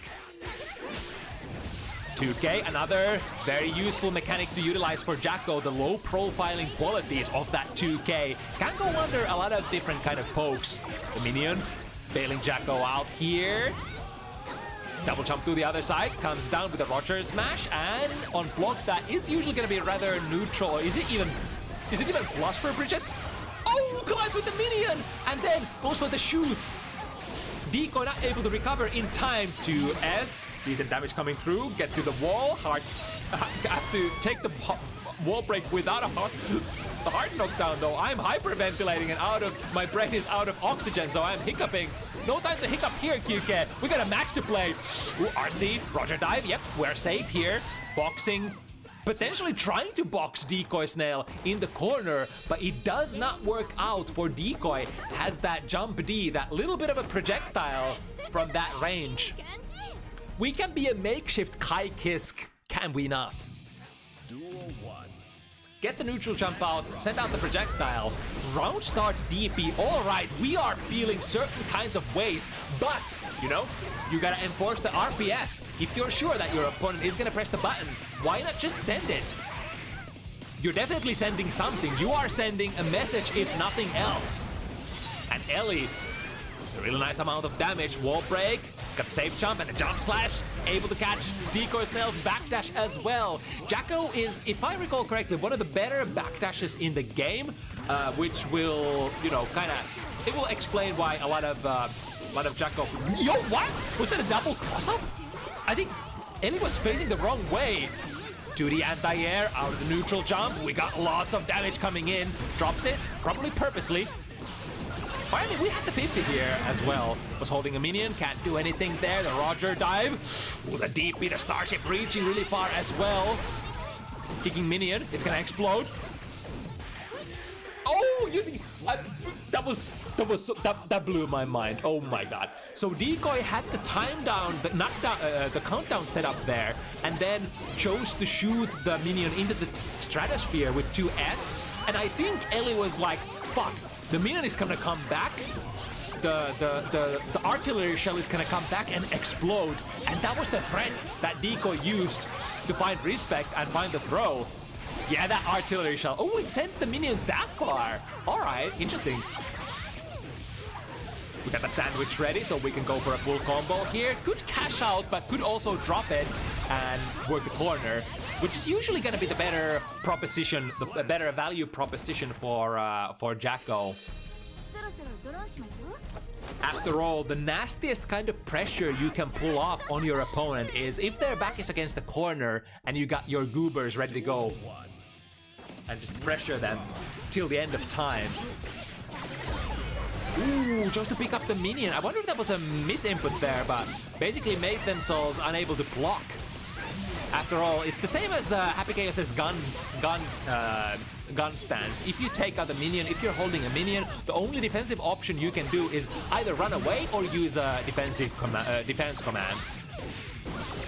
Time for B&B combo. Dropped it at the end there. Opportunity to whiff punish. I think which Ellie recognized and used the purple RC to save herself. Now this is where it begins. Mask on. Pressure. The cool thing is that the blue cheer does not only make it unable for your minions to die, it will also give you a minimum amount of constant minion gauge recovery, which enables your corner pressure even without having to go into the red one. Often enough, players think that, you know, you have to use the red one to gain access to infinite minion meter, but you can kind of get the same effect as well from the blue with an added benefits. Alright, the yo-yo toss does destroy the minion initially. But of course, after the... Oh my god! They're reacting! Decoy playing out of their mind! But Ellie with an option here. No way! No freaking way! I think Decoy... This is an excellent, excellent adjustment. If you think... When Bridget has 50 meter, of course they want to kickstart RC. Kick it into your guard and then mix you up. But if you throw them before the hit even registers, they don't get to spend that meter. That's absolutely brilliant. Have the counterplay. Decoy has had to play this matchup quite a few times before. Now kicking the minion, there comes the artillery shell. Nice timing on Ellie's side there, 6p, but it does not get you out of the danger zone. Now the starter with the close slash, unfortunately getting multi-hits, so no time to queue up the super. But Decoy already in a really nice spot. The minion won't be killed because of the strikes. And providing extra headache there, even though Ellie kind of had the pressure going. Decoy Snail with that minion behind them. Again, it's not just the throws, but also the 2S. The active buttons, everything that Decoy is using to prevent Ellie from skipping the neutral. No kickstarts allowed. You would think it's an amazing tool to just skip into Jacko's guard, but no, it does not come for free. In fact, the too heavy, still in recovery. Around half a second of recovery gets punished there by Decoy. And look at this life situation again! No kickstart zone! Has Ellie managed to get a single kickstart out during this set? How is this possible? Is Decoy a god? Has he got the matchup by the neck? Man. It feels like it's just impossible to get in on this monster. Round start, rock the baby. Calling out the micro dash forward. I mean, Decoy did do that micro dash into 2D and 2K in earlier round start situations as well. So that rock the baby round start is actually not too bad to call that out. Looking good so far. Not a hard knockdown, but this massive life advantage should work in Ellie's favor. Right? Right? Padme meme? Right? We still have the advantage, right? Oh no. We don't have the advantage, do we? Decoy pounding away. At least the active frames of the Gold Burst reach its target. And now, taking advantage of that tension balance bonus, or positive bonus, whatever you call it. Ooh, the 5B was not able to poke out the minion, and now they have mask on as well. Ooh, nice. We're trying to use the threat of potential attack command there to do the anime dash. But Ellie still somehow alive. But this is a 6-1 situation. Ellie needs some sort of a miracle here. Set up the yo-yo. We could twirl. The jump D once again, protecting the airspace from the stratosphere. Send the minions. Nice delay there. Just enough so that they don't extend themselves into the parry command. Right, mask on. So the minion doesn't get killed. Ooh, but we were not in throw range that time. Here comes the big combo. Will Ellie get to the 50? I kind of like that. Went for the reset instead, purposely dropped the combo because Ellie recognized that there was not gonna be a hard knockdown. There was not gonna be a 50 meter, no tension to break the wall. Thus, it's better to knock the opponent down and go from there. Duel 1. Really nice, very precise decision making, bringing Ellie finally onto the board. But again, look at that dude. Look at that dude backdashing out of Rock the Baby. No doubt on reaction. Very dangerous air zone against Bridget though. Too heavy. Reaches far and high. It doesn't really look that Ellie has found some sort of oomph here. Just blazing forward. It's gonna be a kill, right? Not quite yet. Decoy stands up for the 5D. 21 frame reaction times, kinda sick, ain't gonna lie. Playing ping pong. The minion command not quite in there. Preventing the kickstarts once again from going online. I think Ellie will have to find some sort of other approach. That's definitely an approach. That's an angle, if any. Costs 50, but that's way better than... That way, if you approach that way, you're basically spending the 50 before you take the risk. Unlike with the kickstart RC, where you first have to find the guard before the RC happens. Big combo though. Set up the masks. 3 goobers on board. One is a little behind there. YRC does not get enough value for Ellie. Luckily she is on a, can't afford to drop this match because we are on a round lead. But once again, set point position, decoy snail. Drop the minion right in front, make the kickstart not possible. Both players, forward moving special moves or normals. Bounce the minions. Ellie will have to find some sort of way to deal with them. Nice prediction on the throw. Wasn't able to combo after the, I think the micro dash and the close slash were a little too slow there. So missing the combo. However, Decoy has an option to burst here. Does do so.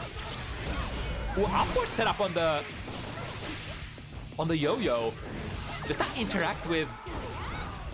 What happens if the parry command combines or connects with the yo-yo toss? Nothing, right? Set up the... Ooh, the F-Shiki! Oh! Not quite the kill, but baiting out the deflect shield. The same kind of finish we had in one of the previous games. Gambles everything, saying, I think you will strike. But Decoy does not strike that time. Whew.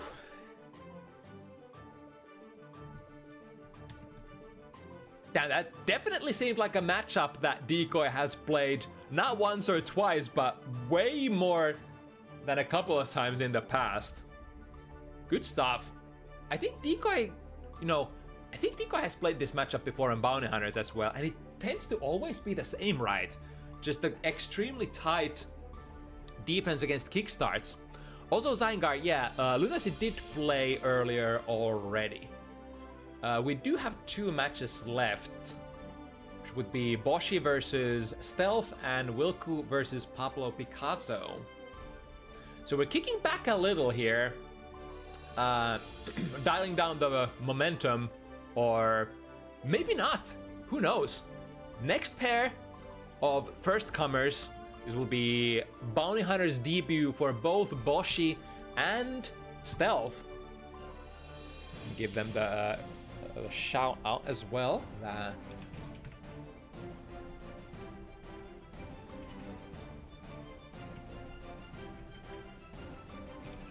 Is this the right person? Am I picking the...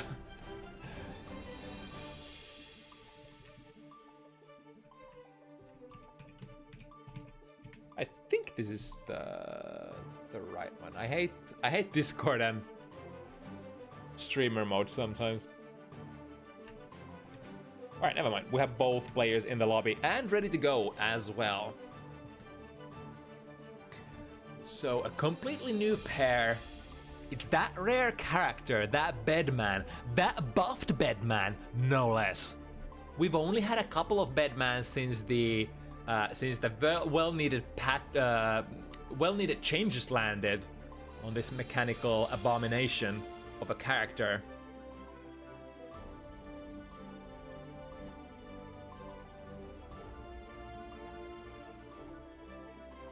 So the untraditional versus the extremely traditional is the name of the game here. Bedman doesn't really have normal movement options. He can't dash forward. On the other hand, he has quite the fast walk speed, much faster than many other characters, which has like generally been able to, in the previous game, put himself into throw situations that many other characters find hard to construct because you are so fast at walking forward. I think it's like somewhat same still in Strive, but much less of a, you know, strike throw oriented character in this one. Bedman is all about the guard crush loops in Guilty Gear Strive. The same way that Johnny is guard crush, the same way Louis Dickinson is about guard crush. The biggest, your wet dream as Bedman is basically have the error rolling, force them to block something, force the guard crush, and then loop it. But to get there, Bedman has to work relatively hard. It is one of those, what we call in the industry, two-step game plans. This is how it usually starts. But the problem still remains, how are we gonna hold the target still long enough so that the error actually comes out? Because naturally the error is auto-timed. It will come out as, you know, enough time passes. Good DP there. Ooh, again, the forward moving, the lack of forward dash is not the only movement peculiarity for Bedman. It's also the lack of normal air dashes. So you're completely lacking like standard air dash and double jumps. Instead, you get this float state, which allows you to do a Magneto-style 8-way dash from, you know, from Marvel, which gives Bedman a very unique kind of RPS with jump-ins and his, you know, overall mix-up game. Oh, nice, got the hit from the bomb head. RC to make sure that it sticks, and it sticks indeed. Boshy having a very flashy sequence there at the end, securing the first game under his belt.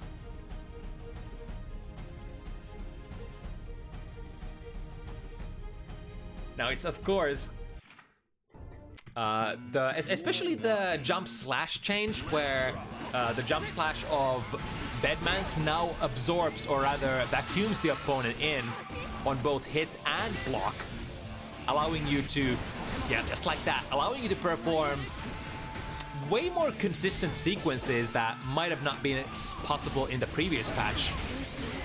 RC switch sides. The error is ready to be unleashed. Through the wall, just a little bit more. Kai is very... Ooh, hello. Just very patient. Too heavy, landing the anti-air and a 6P as well. Definitely a feature that you should have on point when you are playing Shotos or Shoto likes. This Kai is, you know, close enough to a Shoto character. 6p once again. Nice conversion, knock them down on the electricity. But Boshy has been very active, and oh my goodness. 8-way dashing over the fireball as well. There it comes out automatically. Even though the... Ooh, okay, we are installing. Did we have the error ready to go? So this means basically that the errors cannot be interrupted. They will come out no matter what. And he uses the last tail end of the install time to instill fear in stealth and land the range to get into the throw. Alright, Boshy with 2-0. It looks like we are gonna get a little bit of a disconnection here.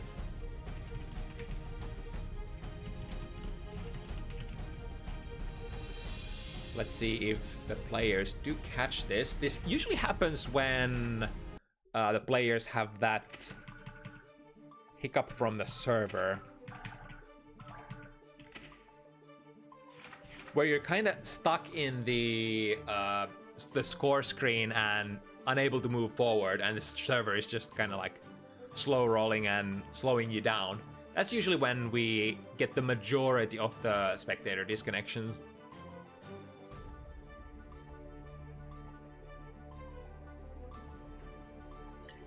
But it's still fairly early into the set. I think the players might have noticed, because we don't see any health bar movement.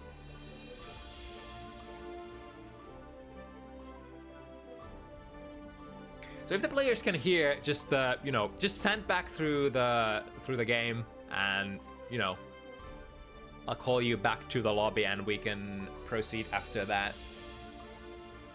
And anything works. Or if you want to play it, you can play it as well.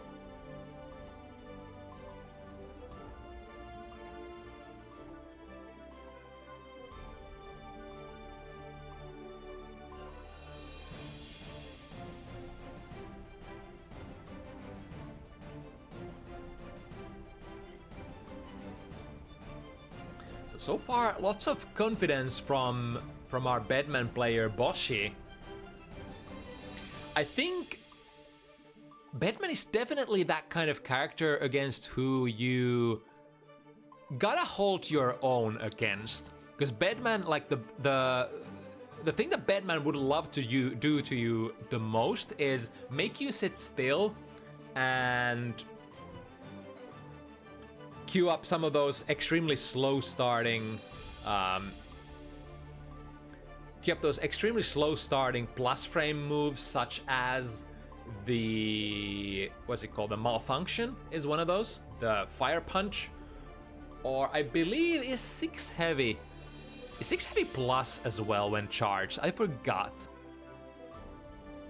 6 heavy is overhead, but I think it's also plus if you manage to complete the full charge of the move. Wait, is it not 6 heavy? Can't be charged? Am I thinking, what move is it? Wait a minute. Let me, since we have time, let me log on to Dust Loop. Pretty sure it was 6 heavy. That is the charge move for Batman.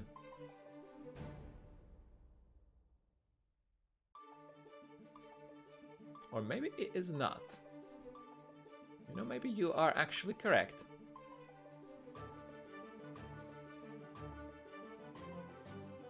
What move am I thinking then?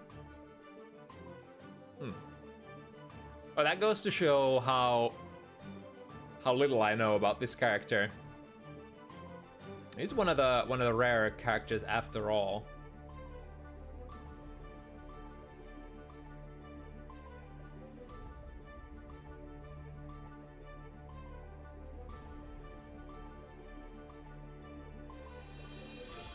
Oh, I see. Are the players letting the timer run out? I mean, there is a faster way to get out of there as well.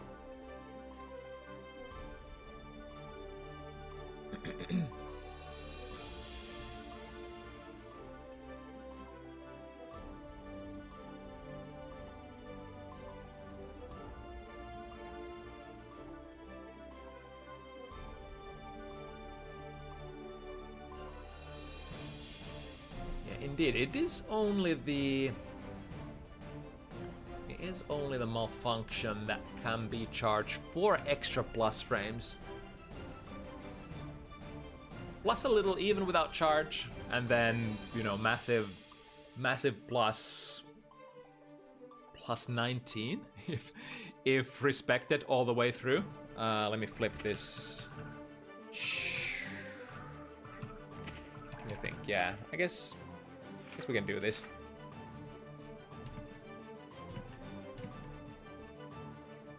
I mean, if it seems like they are getting a lot of those hiccups from the server, then we can, I guess, leave it as non-rematch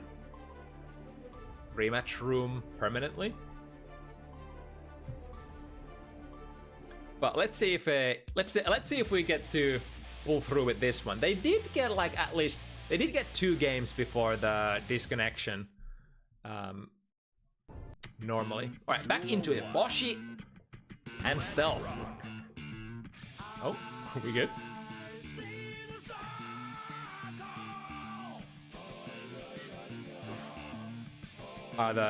Is the man sleeping? Is the man in the bed? All right, there we go. Now we can play. Don't be scared.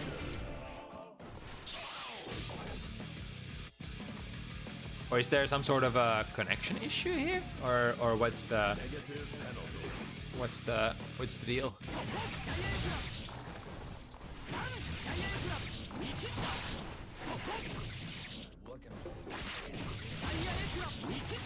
Desync is also an option.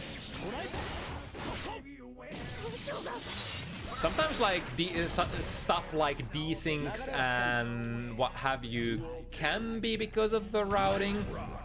This would be, yeah, I guess because this is Spain to Russia, so technically it could be a tough connection matchup.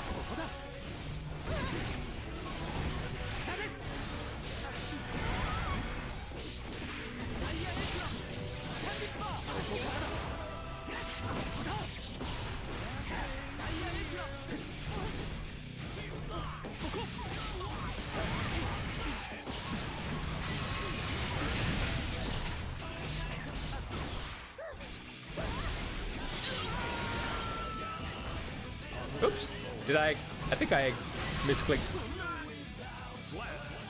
in the chat. I wanted to do this instead.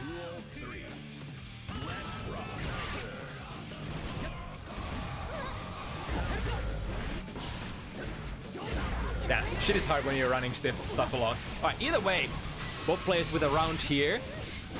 Getting a little bit of frame advantage from that error.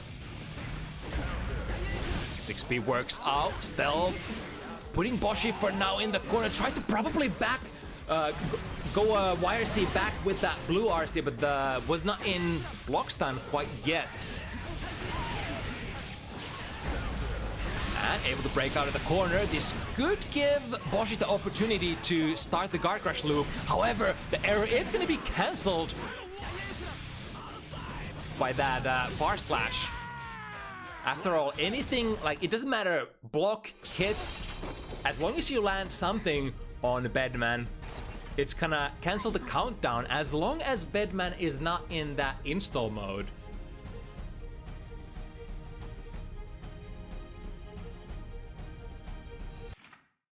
Mankind knew that they cannot change society. So, Duel 1. Let's rock. Alright, good 6B. Option from Kai was bar slash after all. And looking for the opportunity to utilize that error, gets a little bit of frame advantage, and then into 2 heavy, we have the big guns queued up, the better errors. Doesn't quite manage to get the hard knockdown with super. But having access to perhaps, like, it's definitely one way to force errors to come out by, you know, building up the error and then activating the install.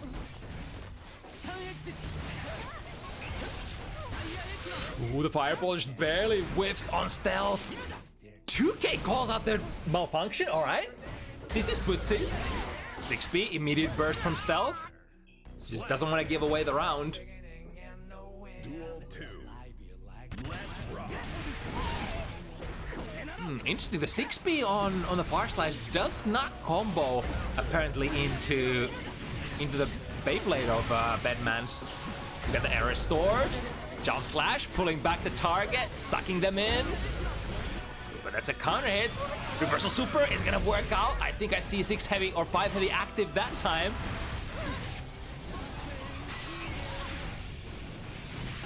Throwing fireballs would be pretty decent deal here. Usually like not the most threatening kind of pressure that you can do as Bedman, but if you manage to get your opponent to that very low health range, then just firing the spikes and the errors over and over can be a really great way to shave off their last bits of hit points.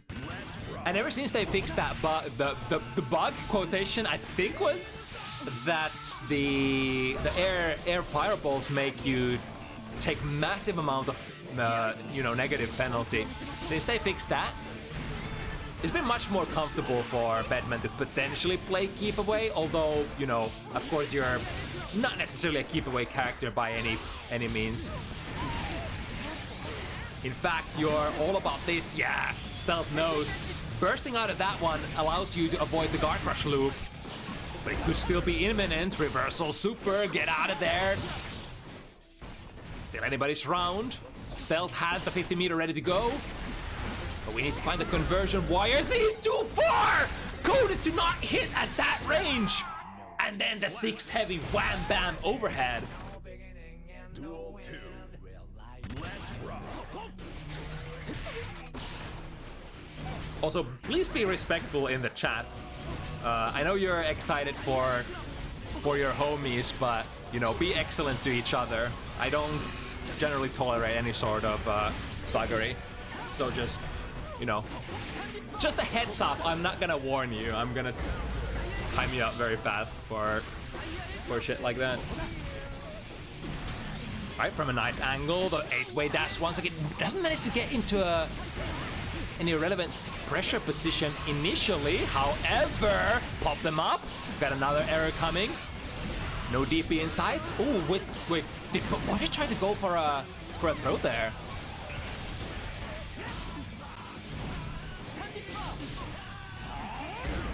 Ooh, no doubt looking for the wire C once again. But the moment of hesitation there in Boshy's pressure makes it turn into a color blue,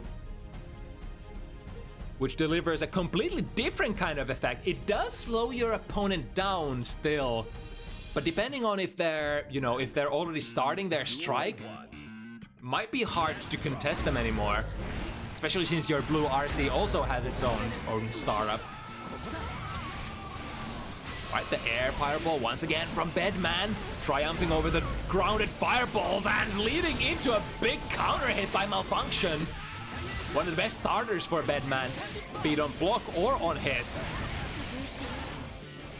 Here we go, store the error. Oh, the shenanigans with the jump D. Oh, but the bomb head didn't land low enough, so Stealth was able to low profile under it. Slap. However, it did still not get Stealth the W that they were looking for. Barely missing with the... Ooh, nice smash there, the 2K. A little too close to make any of that hit though. Taps on the 5D, and as a result, ooh, that's the rare case of where you can actually go for a tap 5D on Bedman as well, if you have your error timed in a perfect position or perfect timing. Oh, here's one of the last opportunities for Stealth to get a burst in. YRC, but again, it's the 8-way dash that Boshy has been using to get over those big strikes. The spacing does not favor Boshy this time. It's gonna be tough. Looking potentially for the whiff punish, but in the end running into the 2K of Boshy's. 6-0 situation. Starting to look really, really tough for Stealth. has been very close many of these rounds, yet has not quite Duel 1. managed to find the win so far. Great on the round start. Once again, utilizing that 8-way dash to its full extent. Able to halt your momentum in the air, so it's a great opportunity to stall your air momentum and go over fireballs. Among other things. The error actually ends up breaking the wall, so Boshy once again doesn't have the time to pull up the wall breaking super. But the damage has been done. Here we go, the premature super surely gonna break the wall this time. And first set point position, Boshy. Stealth has fought valiantly so far, but we need so much here. Again, too close. It was a good hit confirm from that far slash, but the classic OG problem for... Oh, wait a minute. Why did that error come out after all? Wait, is the error not prevented on block after all? Am I just dumb? Do I just not know anything about Bedman? Holy. Swinging a miss with the 6Ps. Again, Bedman is threatening with the 8-way dash. There we go, DP clashing with the jump slash this time. Electricity applied. What can we do with that? Jump slash into RC does buy Boshy quite a lot of plus frames. 6B finds the hit. One more. Any hit is gonna be fine. Close slash does not land as an anti-air. That time too slow. YRC give me plus 10. And the electricity, but the 8-way dash once again outplaying the normal moves. However, Stealth does find a little bit of success here. A little late on the punish. The Beyblade lands in front of Stealth for now. The error has been achieved. Ooh, that's such a cool combo. They did increase the startup time, or rather decrease the startup time of that jump D. So it's much more comfortable to use in block strings as well as combos now. To the other side. Is that gonna be it? RC, not quite yet. But any hit from Boshy is gonna seal the deal here. Right, the lightning is the option. Did Boshy hit a button? Yes, they did! To the corner. Where's the next one gonna come from? Backdashing, but oh, the big range 2S. Or is that 2D? I think it's 2S, right? Those are relatively similar kind of buttons. But that's gonna seal the deal. Boshy is gonna take it this time over Stealth. 7-0.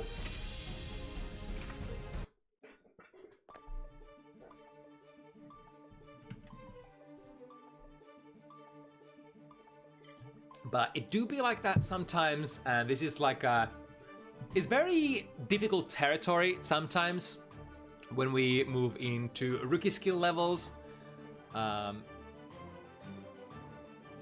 especially below floor 9 gaming can be kinda tricky to match players exactly with each other. So usually like 1 or 2 calibration matches might be required. But now, moving on to the last matchup of the evening, we've got more back-to-back Kai action here. Wilku will be the first timer in this matchup, going up against Pablo, who we've had on Bounty Hunters once already, or is it twice? Let me check. It has been exactly once.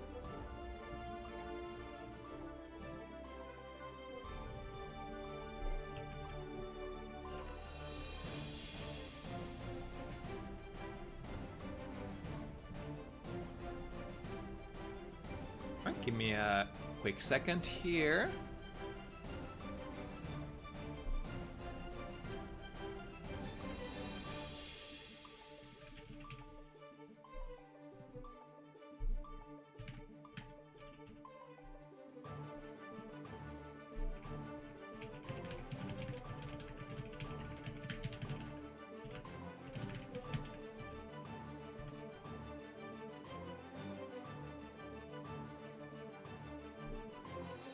Alright, so Kai versus Anji.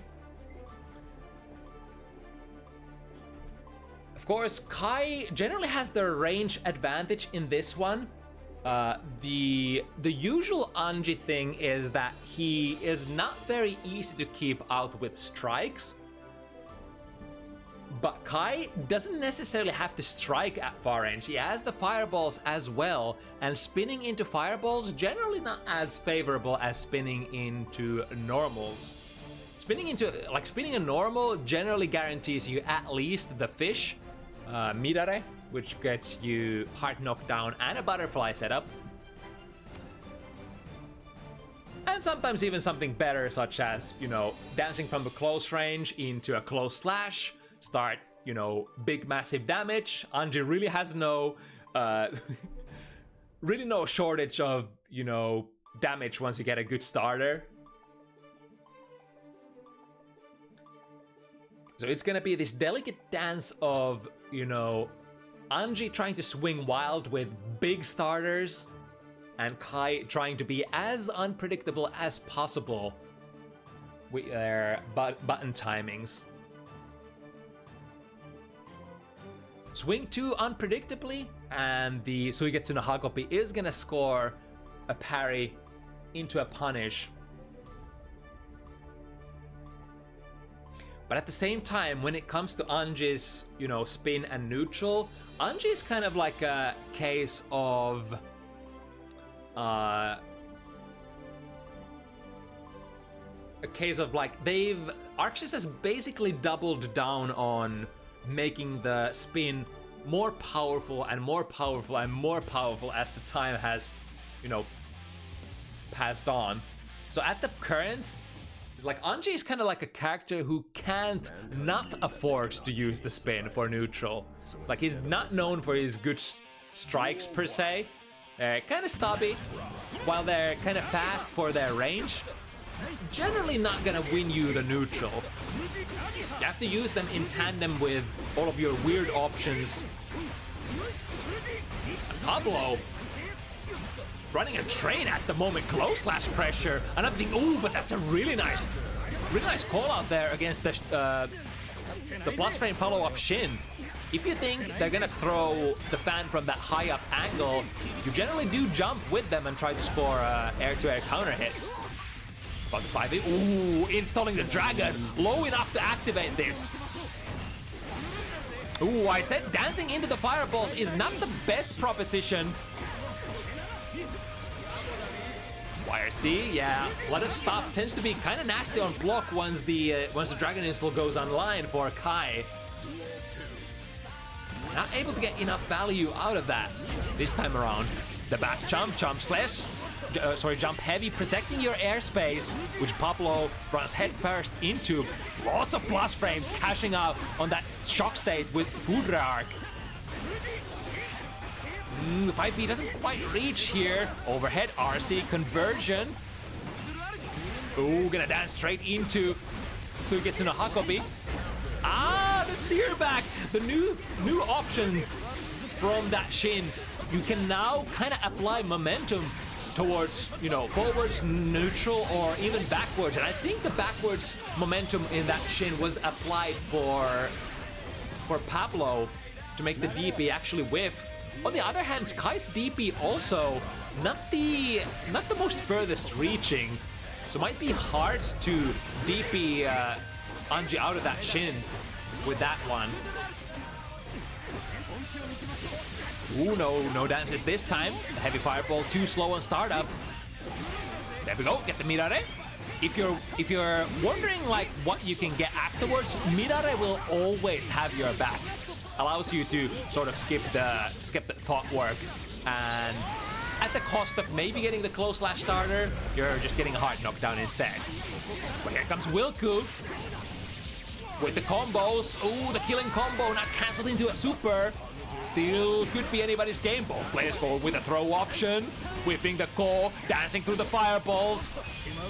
Oh, And Wilku does not convert that 5B, and as a result, Pablo able to get that reversal parry.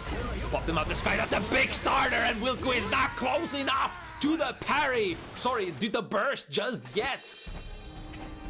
Wow, that was just the first round.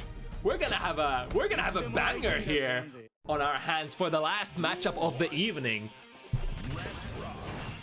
But to be perfectly honest, Anji is that kind of character. Anji is always extremely entertaining to watch. It's to its core, the character is very high risk, high reward. You can't escape your destiny. You have to gamble. It's how Anji works. That makes like very interesting kind of gameplay to. Oh, but here's a big starter from Kai. Wilku. Yeah, it's the full combo.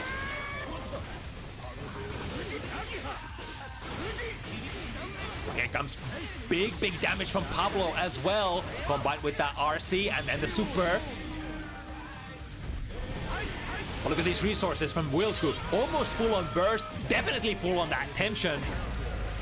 Ooh, what was that startup of, I think that was startup of a fireball there. So Wilku might have missed the reversal DP input. Electricity is applied, get the strike throw. Oh, Pablo. Ready to break that throw. Goes for a little bit of a misfire there on the DP. I think that has been a little bit of a problem for Wilku so far. The DPs have been turning into fireballs, and then the fireballs have been turning into DPs. Nice bait there, waits out the YRC. That was the first YRC from Pablo as well. So I don't think Wilku had any sort of reason to expect that, you know, based on the previous habits of the players, that there was any sort of reason that YRC would be coming, other than that it was just a good place to kind of play it. Anti-air Puuro arc once again into big damage. Such a nice tool for Kai. There we go, baiting out the super parry as well. And now Pablo, only 50 burst available here. Close enough to land the DP this time. 2P, one of the best 2Ps in the game. The only thing that button needs is startup. Being a 5-framer, could be a 4-framer. Able to defend successfully here and get the punish as well. Yeah, the Isse Ogion block. I didn't even know how minus that is, but you know, seems to be quite minus. Wilku able to get a big dash in there and punish at the end. 1-1. Oh, that's a counter hit. Able to get into a knockdown. Another one. Pablo feels like we are a little too close to the corner. So got a burst here. Both players have spent theirs. Close slash to catch, or rather to scrape Anji out of the core. There are a couple of ways you could deal with core. Ooh, nice shimmy there. Calls out the throw. Tried the 2P, but the 2P this time not reaching far, high enough. It is a 2P though that reaches perhaps the furthest out of any 2P in the game, other than of course the extremely special 2Ps such as Faust 2P or Potemkin 2P. Absolutely one of the best 5-framer 2Ps. Ooh, attempting the whiff punish. Not gonna happen even with the blue RC. Able to evade the fireballs. But if you go airborne, the Puuro arc is ready to slap you down on a moment's notice. Here's the kind of move that you use in tandem with your. Ooh, I think held the startup of the special there, so the parry frames didn't have time to start. And again, good timings here on strikes. Able to bluff with the heavy fireball. Not only is that, oh, but the reversal parry is gonna push through the fireball this time. Not gonna lock Wilku into the full animation. There we go. Set up the butterfly. Went for a very daring maneuver there. Super parrying on their own offense. This RTL actually not gonna get the kill. One more. Reversal gold burst. Definitely good. Neutral. Yeah. Not punishable, that super. And that should be it. Get the wall break. Right? Yeah, we have enough damage here. Wow, this is only the third game and both players fighting tooth and nail, ready to throw everything at the opponent to secure the round lead here early into the set. Oh, that's a frame chop. That's a big one as well. If only the wall didn't already have so much damage, that would have definitely been it. Good timing there. 5D was the strike. All right, we'll take it. Wilku will be the one who gets to go into 2 points first. Duel 1. Let's rock. Once again, the air backdash jump heavy. Extremely good maneuver to defend your airspace and the really, you know, just the general space in front of you. Very hard kind of a button to chase. All right, we're cashing out, switching sides, in fact. Setting up the heavy fireball. Try to go for the reaction test. 30 frames is definitely a timing with which Pablo will be able to stand up and block that fully charged 5D. And look at the damage from Anji. Ooh, the Karanagi hop. Swinging from full screen. YRC is too far. I wonder, I forgot if that YRC takes your Y-axis into account or if it only checks the X-axis. Nice moves there. Once again, the throw baiting out all of the reversal shenanigans that were coming out of Pablo. Yeah, the round start parry, or sorry, the round start spin, especially if you do the non-charged version, looks like it's gonna go into recovery against Foodrearch. Bar slash. Preventing Pablo sliding in with that BRC. Oh, he's gonna go into a wrong direction, but recovers so fast as well. Perfect air backdash jump heavy once again. Drops a combo. Now Pablo's time to milk it. We're switching sides. That wouldn't kill, right? Yeah, not, with a wall break, sure, but without. And a good mash to follow up as well. Right, round start 2S is the gambit for Wilku. Electricity applied. With the swing. Ooh, that was a first time that Wilku gets the DP out of the butterfly setup. I think Pablo has been trying to cash that out or trying to bait that out. For example, with the yeah, with that, I think that was another attempt to try to catch the DP. But maybe a little too cheeky for their own good here. Good block on the overhead. Tries the DP, the follow-up. There is always a... It does make sense what Wilku played here. So there is always a gap between, not Danzai, the Hujin and the overhead. On the other hand, Hujin into Rin, the low follow-up, can be played airtight, which is generally like one of your ways to try to cash out on the opponent, mashing on DP. But in general, against like many follow-ups of Hujin, you can mash DP and it's gonna work out fairly often. I mean, especially if you're one of the better DP characters. I guess Kai's DP is okay, not the best out there. Not really Leo's flash kick or Sin's DP or you know, Soul's DP by any measure. There we go, once again from the air backdash button, forcing Pablo into a very uncomfortable position. Take this electricity and take this flip kick on an airborne hit, no less. That would have been so many plus frames. Dashing through the heavy fireball. However, the problem with trying to spin the fireballs is that the opponent has already recovered. So they technically have a guaranteed punish attempt there if they get their, you know, their timing right on the strike.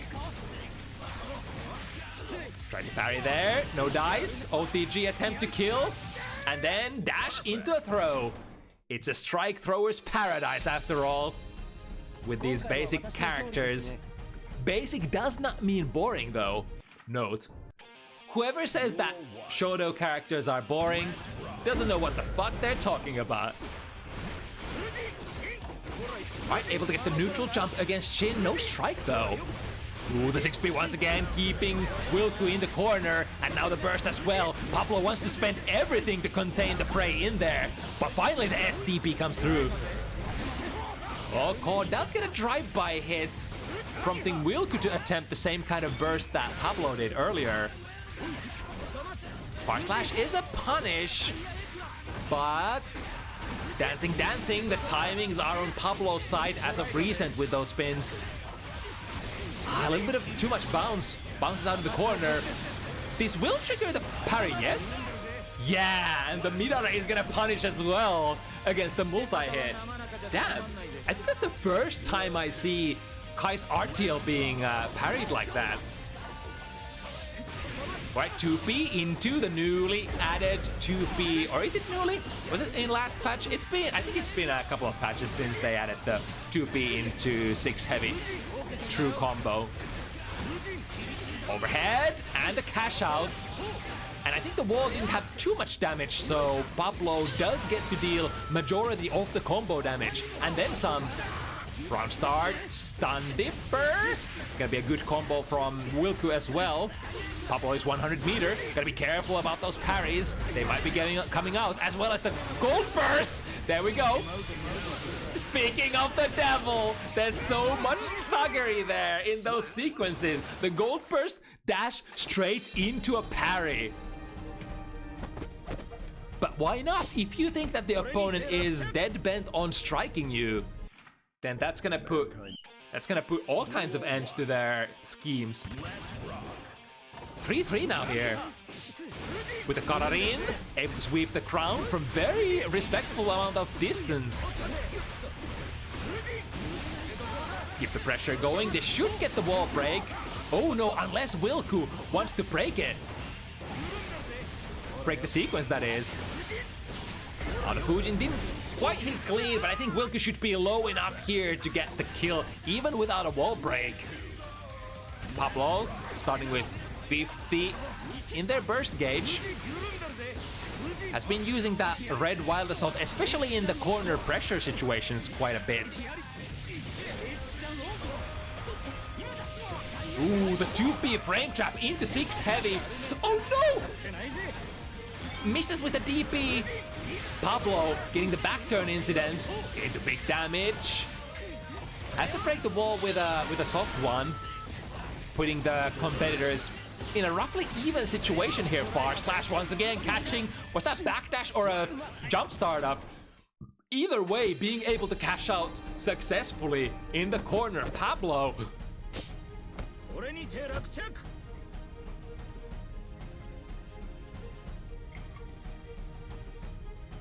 Moving slowly to the mid game here. Pablo getting the initial one. Let's see if Wilku can keep up with the even pace here. They've been going basically gentleman's agreement. One for you, one for me. That's it. Ooh. Oh, I see. I mean, you can technically cancel into Mirare in those situations if they are striking at you. But then you run the risk of, if you strike Mirare if you miss with the Mirare, that's gonna put you into a lot of recovery, right? Nice, an aggressive dash forward. Saves themselves. Attempting a punish, but you know that super doesn't have too many recovery frames, does it? Steve B gets Wilku out of the sticky situation, even though Wilku is on their last pixel technically. Oh, this is gonna cash out big if you don't drop this. Oh, they tried to go for a too fancy one. So Pablo is still alive somewhat. Orange Wild Assault comes out. Yeah. Burn all of your resources after that little bit of a mistake. Make sure that there is no sort of comeback for your opponent. Sometimes when you don't manage to finish your plate, it's really important to not get too greedy and just, you know, spend everything and try to secure the kill. Speaking of securing kills though, decently big combo coming through for Pablo. And what then? Jumping over the spin. Spinning. Yeah, sees it. Third time's the charm. But from this distance, yeah, won't be able to get the clean hit in. Gold Burst is also fairly safe on block unless you're running a Gold Buster of some sort. But that Gold Burst that Wilku wanted to play there while he was on round lead is gonna come back and bite him in the ass now. 0 burst starting out the round with, whereas Pablo has all of it, all the juice to spend. Cash out with the meter. Soft knockdown again, but looking for one more hit. Even like Kararin could be it here. The 2P not comboing into 6 heavy successfully this time around. Swinging the Fujin. Oh, that's gonna be a Mirare. Any hit is good. Chip damage is an issue as well. And the steer back Rin. Sorry, not Rin, Shin. Abusing the fact that Kai DP is good at reaching upwards, but not forwards at all. So steering back that Shin and completely making the DP whip in that situation, being fully spaced. Ooh, dangerous whip on the Rin there. And no reaction on the heavy fireball bluff. It's a very common kind of bluff that some Kai players like. Look at this timing. Perfect. That was from the heavy button as well. These are the kind of plays that you absolutely want to have against Anji. Now call into the wrong direction. Reversal Gold Burst. Gets Wilku the positive bonus. Oh, the spin is still happening. But on the way down, RTL should get the kill right, even though it's very little damage and not gonna catch the wall break. It's gonna deal multiple amount of hits, so a little bit of that, you know, a little bit of that, what do they call it? Guts crush potential there. There we go, the Pablo's spins are starting to come out fairly aggressively, and I think Wilku has been getting sort of a... have caught a whiff of scent on that. Hard bait on the burst here. Flow into the burst, flow into the throw. Plus frames, try to press a button or perhaps try to counter there. Nobody will know, but Pablo once again aggressively spinning into the throw. That is one option. So between the non-hold spin and the hold spin, there is a little bit of variation for when you want to strike. If you want to avoid that minigame altogether, you can of course always just run in like this, exactly like this. The downside, if you do that, is that allows Anji to actually strike at you. That's the time that, like, that's exactly what Anji players would love to make you do. Would love to make you run into their buttons. But I wonder, does Pablo have the Yomi layer here, or rather the next layer of the RPS? First, yeah, that's one way to do it. Start doing the strikes. Karalos from half screen worked pretty well. Ooh, the reset into a hop close slash. And then the cash out through the wall is Seogi. Pablo still saying, I'm still sharp. You've had a couple of good sequences, but I'm always one move away from delivering massive damage on my Anji. Big round here for Wilku. Getting this is super important. Timing is good. Very basic combo. And the strike throw. Apply the electricity again. There is always an option once the electricity is applied that the big cash out from the food art will come out. But here comes the cash out from Pablo. Ooh, do we get the punish? Far slash punish is on the way down. I think Pablo tried to press a button afterwards. Generally, on the way down, you've already recovered. You recover pretty fast towards the apex of that call. Sweeps the ground. Ooh, DP is able to go through that Kara overhead, or rather the overhead. And just like that, Wilku is definitely on Pablo's tail. Won't let Pablo run away with too much momentum. In fact, Wilku could still completely flip this around. Another really peculiar looking what is it? Not Rin. I think I've been calling this a Rin. It's what is it called? I forgot the move names. Anyway, the Hujin Low. Rin is the overhead, right? And Nagiha, that's the one. Nagiha is the low one. absolutely sorry for using the wrong terms. Despicable behavior from your commentators. Swingy, swingy. Oh! Again, reach the moment that the opponent wants to play another spin. But this time, going into a Kara. The Kara low instead. Is that gonna hit? Oh, saving themselves. Wait, there is a punish in between the hits? Wilku with the knowledge. That's excellent, because that same situation has been occurring so many times over and over. Now, elbow of the king, catching Pablo from a very precarious angle there. Kinda looked like Pablo was air dashing over ages ago. The air backdash once again, and the cash out. Wilku is on fire. Hard knockdown. Pablo it might not be in Pablo's best interest to expend any amount of burst here. And just goes down and saves it all for the next round. There we go, Karanagiha once again swinging with the Froyo. Whoa! Where the Anji going with the aggressive dash under? That is another option that you can definitely use against that Shin. Just run under if you don't want to match your jump height with it. Ooh, counter hit. And then electricity applied.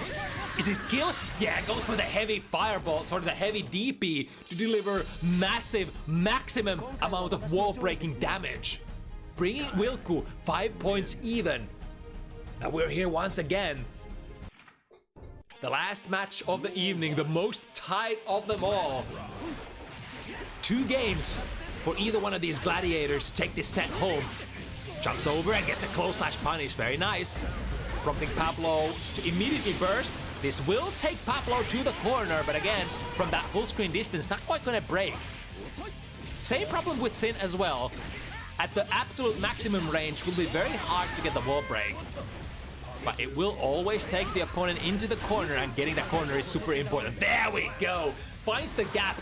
The downside, the risk of that overhead is that it is gapped. And when there is a gap, there is a will, when DPs are concerned. Or how does the saying go? There we go, under the shin. Set it up with the fireball. Ooh, tap 5D. Wall is rather damaged already, so can only cash out with with so much. Ooh. It's like basically saying, come to me. I'll keep doing this air backdash jump heavy, and then going into that DP instead. It's definitely developing the wild options. Has to burst here. Oh, okay, dragon install. Now, don't block anything here. Uses the fastest possible approach. The Kara Nagiha gets Pablo in there and able to keep up the pressure so that Wilku gets no value whatsoever out of that dragon install. To the other side, close slash. Ooh, that's gonna be big. Maximum amount of corner carry, and then close slash again! Catches the backdash. That could almost be close to a kill. Not quite. Looking for one more hit. Anji is known to sometimes be a 2-touch character, but we'll have to settle with a 3-toucher this time around. Overhead is blocked, no DP this time. Ah, there we go, there's the DP. Overhead is grabbed. Oh my goodness, the balls on this warrior. Is that gonna combo through the wall? Yes, indeed. Hard knockdown as well. So we've potentially got a chip damage angle here. That's a kill. That's a kill. No, never mind. That's not gonna be a kill because combo drop. Another one. Chip damage trading into it, and Wilku is actually gonna take the leader spot here with dragon install movement. That was, wait, how much meter was that? That was first dragon install, then the wall break. Oh, never mind. Was that 7? 7 already? Did I miscount? That's even more perfect if that was the finish that Wilku put the nail on the coffin with. And I mean, the players do see the score better than me, so I'll take their word for it. Man. What were you supposed to do? First the dragon install through the wall, then the opponent has 100 ready to spend or more. The double Sacred Edge, and mind you, the Sacred Edge, even without Dragon Install or anything, is already plus, if I recall correctly. I forgot if Dragon Install actually changes the frame data of the Super at all, but you know, it's tough. It's tough, especially since Pablo was so low health already. There really weren't any good options there from my point of view. Dragon Install Sacred Edge is more plus? Gotcha. Yeah, that's kind of what I thought. Alright, but I guess that would be it for today. We're finishing a little early once again, since one of our matches unfortunately did not manifest. Let's see what kind of raid options we potentially have. Of course, if you have if you have suggestions, if you have your French streaming Guild Gear at the moment, I'm open to all sorts of propositions as well. All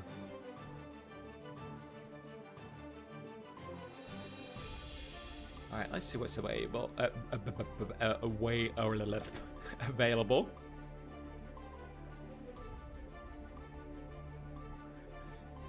Is it reload week today? I think not, because it was previously, right?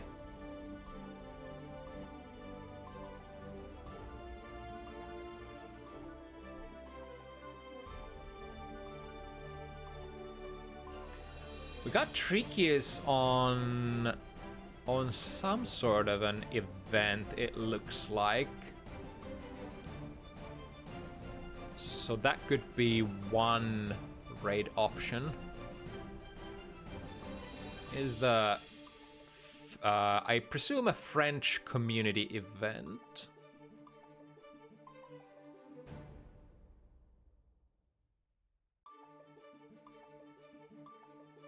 Yeah, let's just go with that for now, because I can't see a lot of super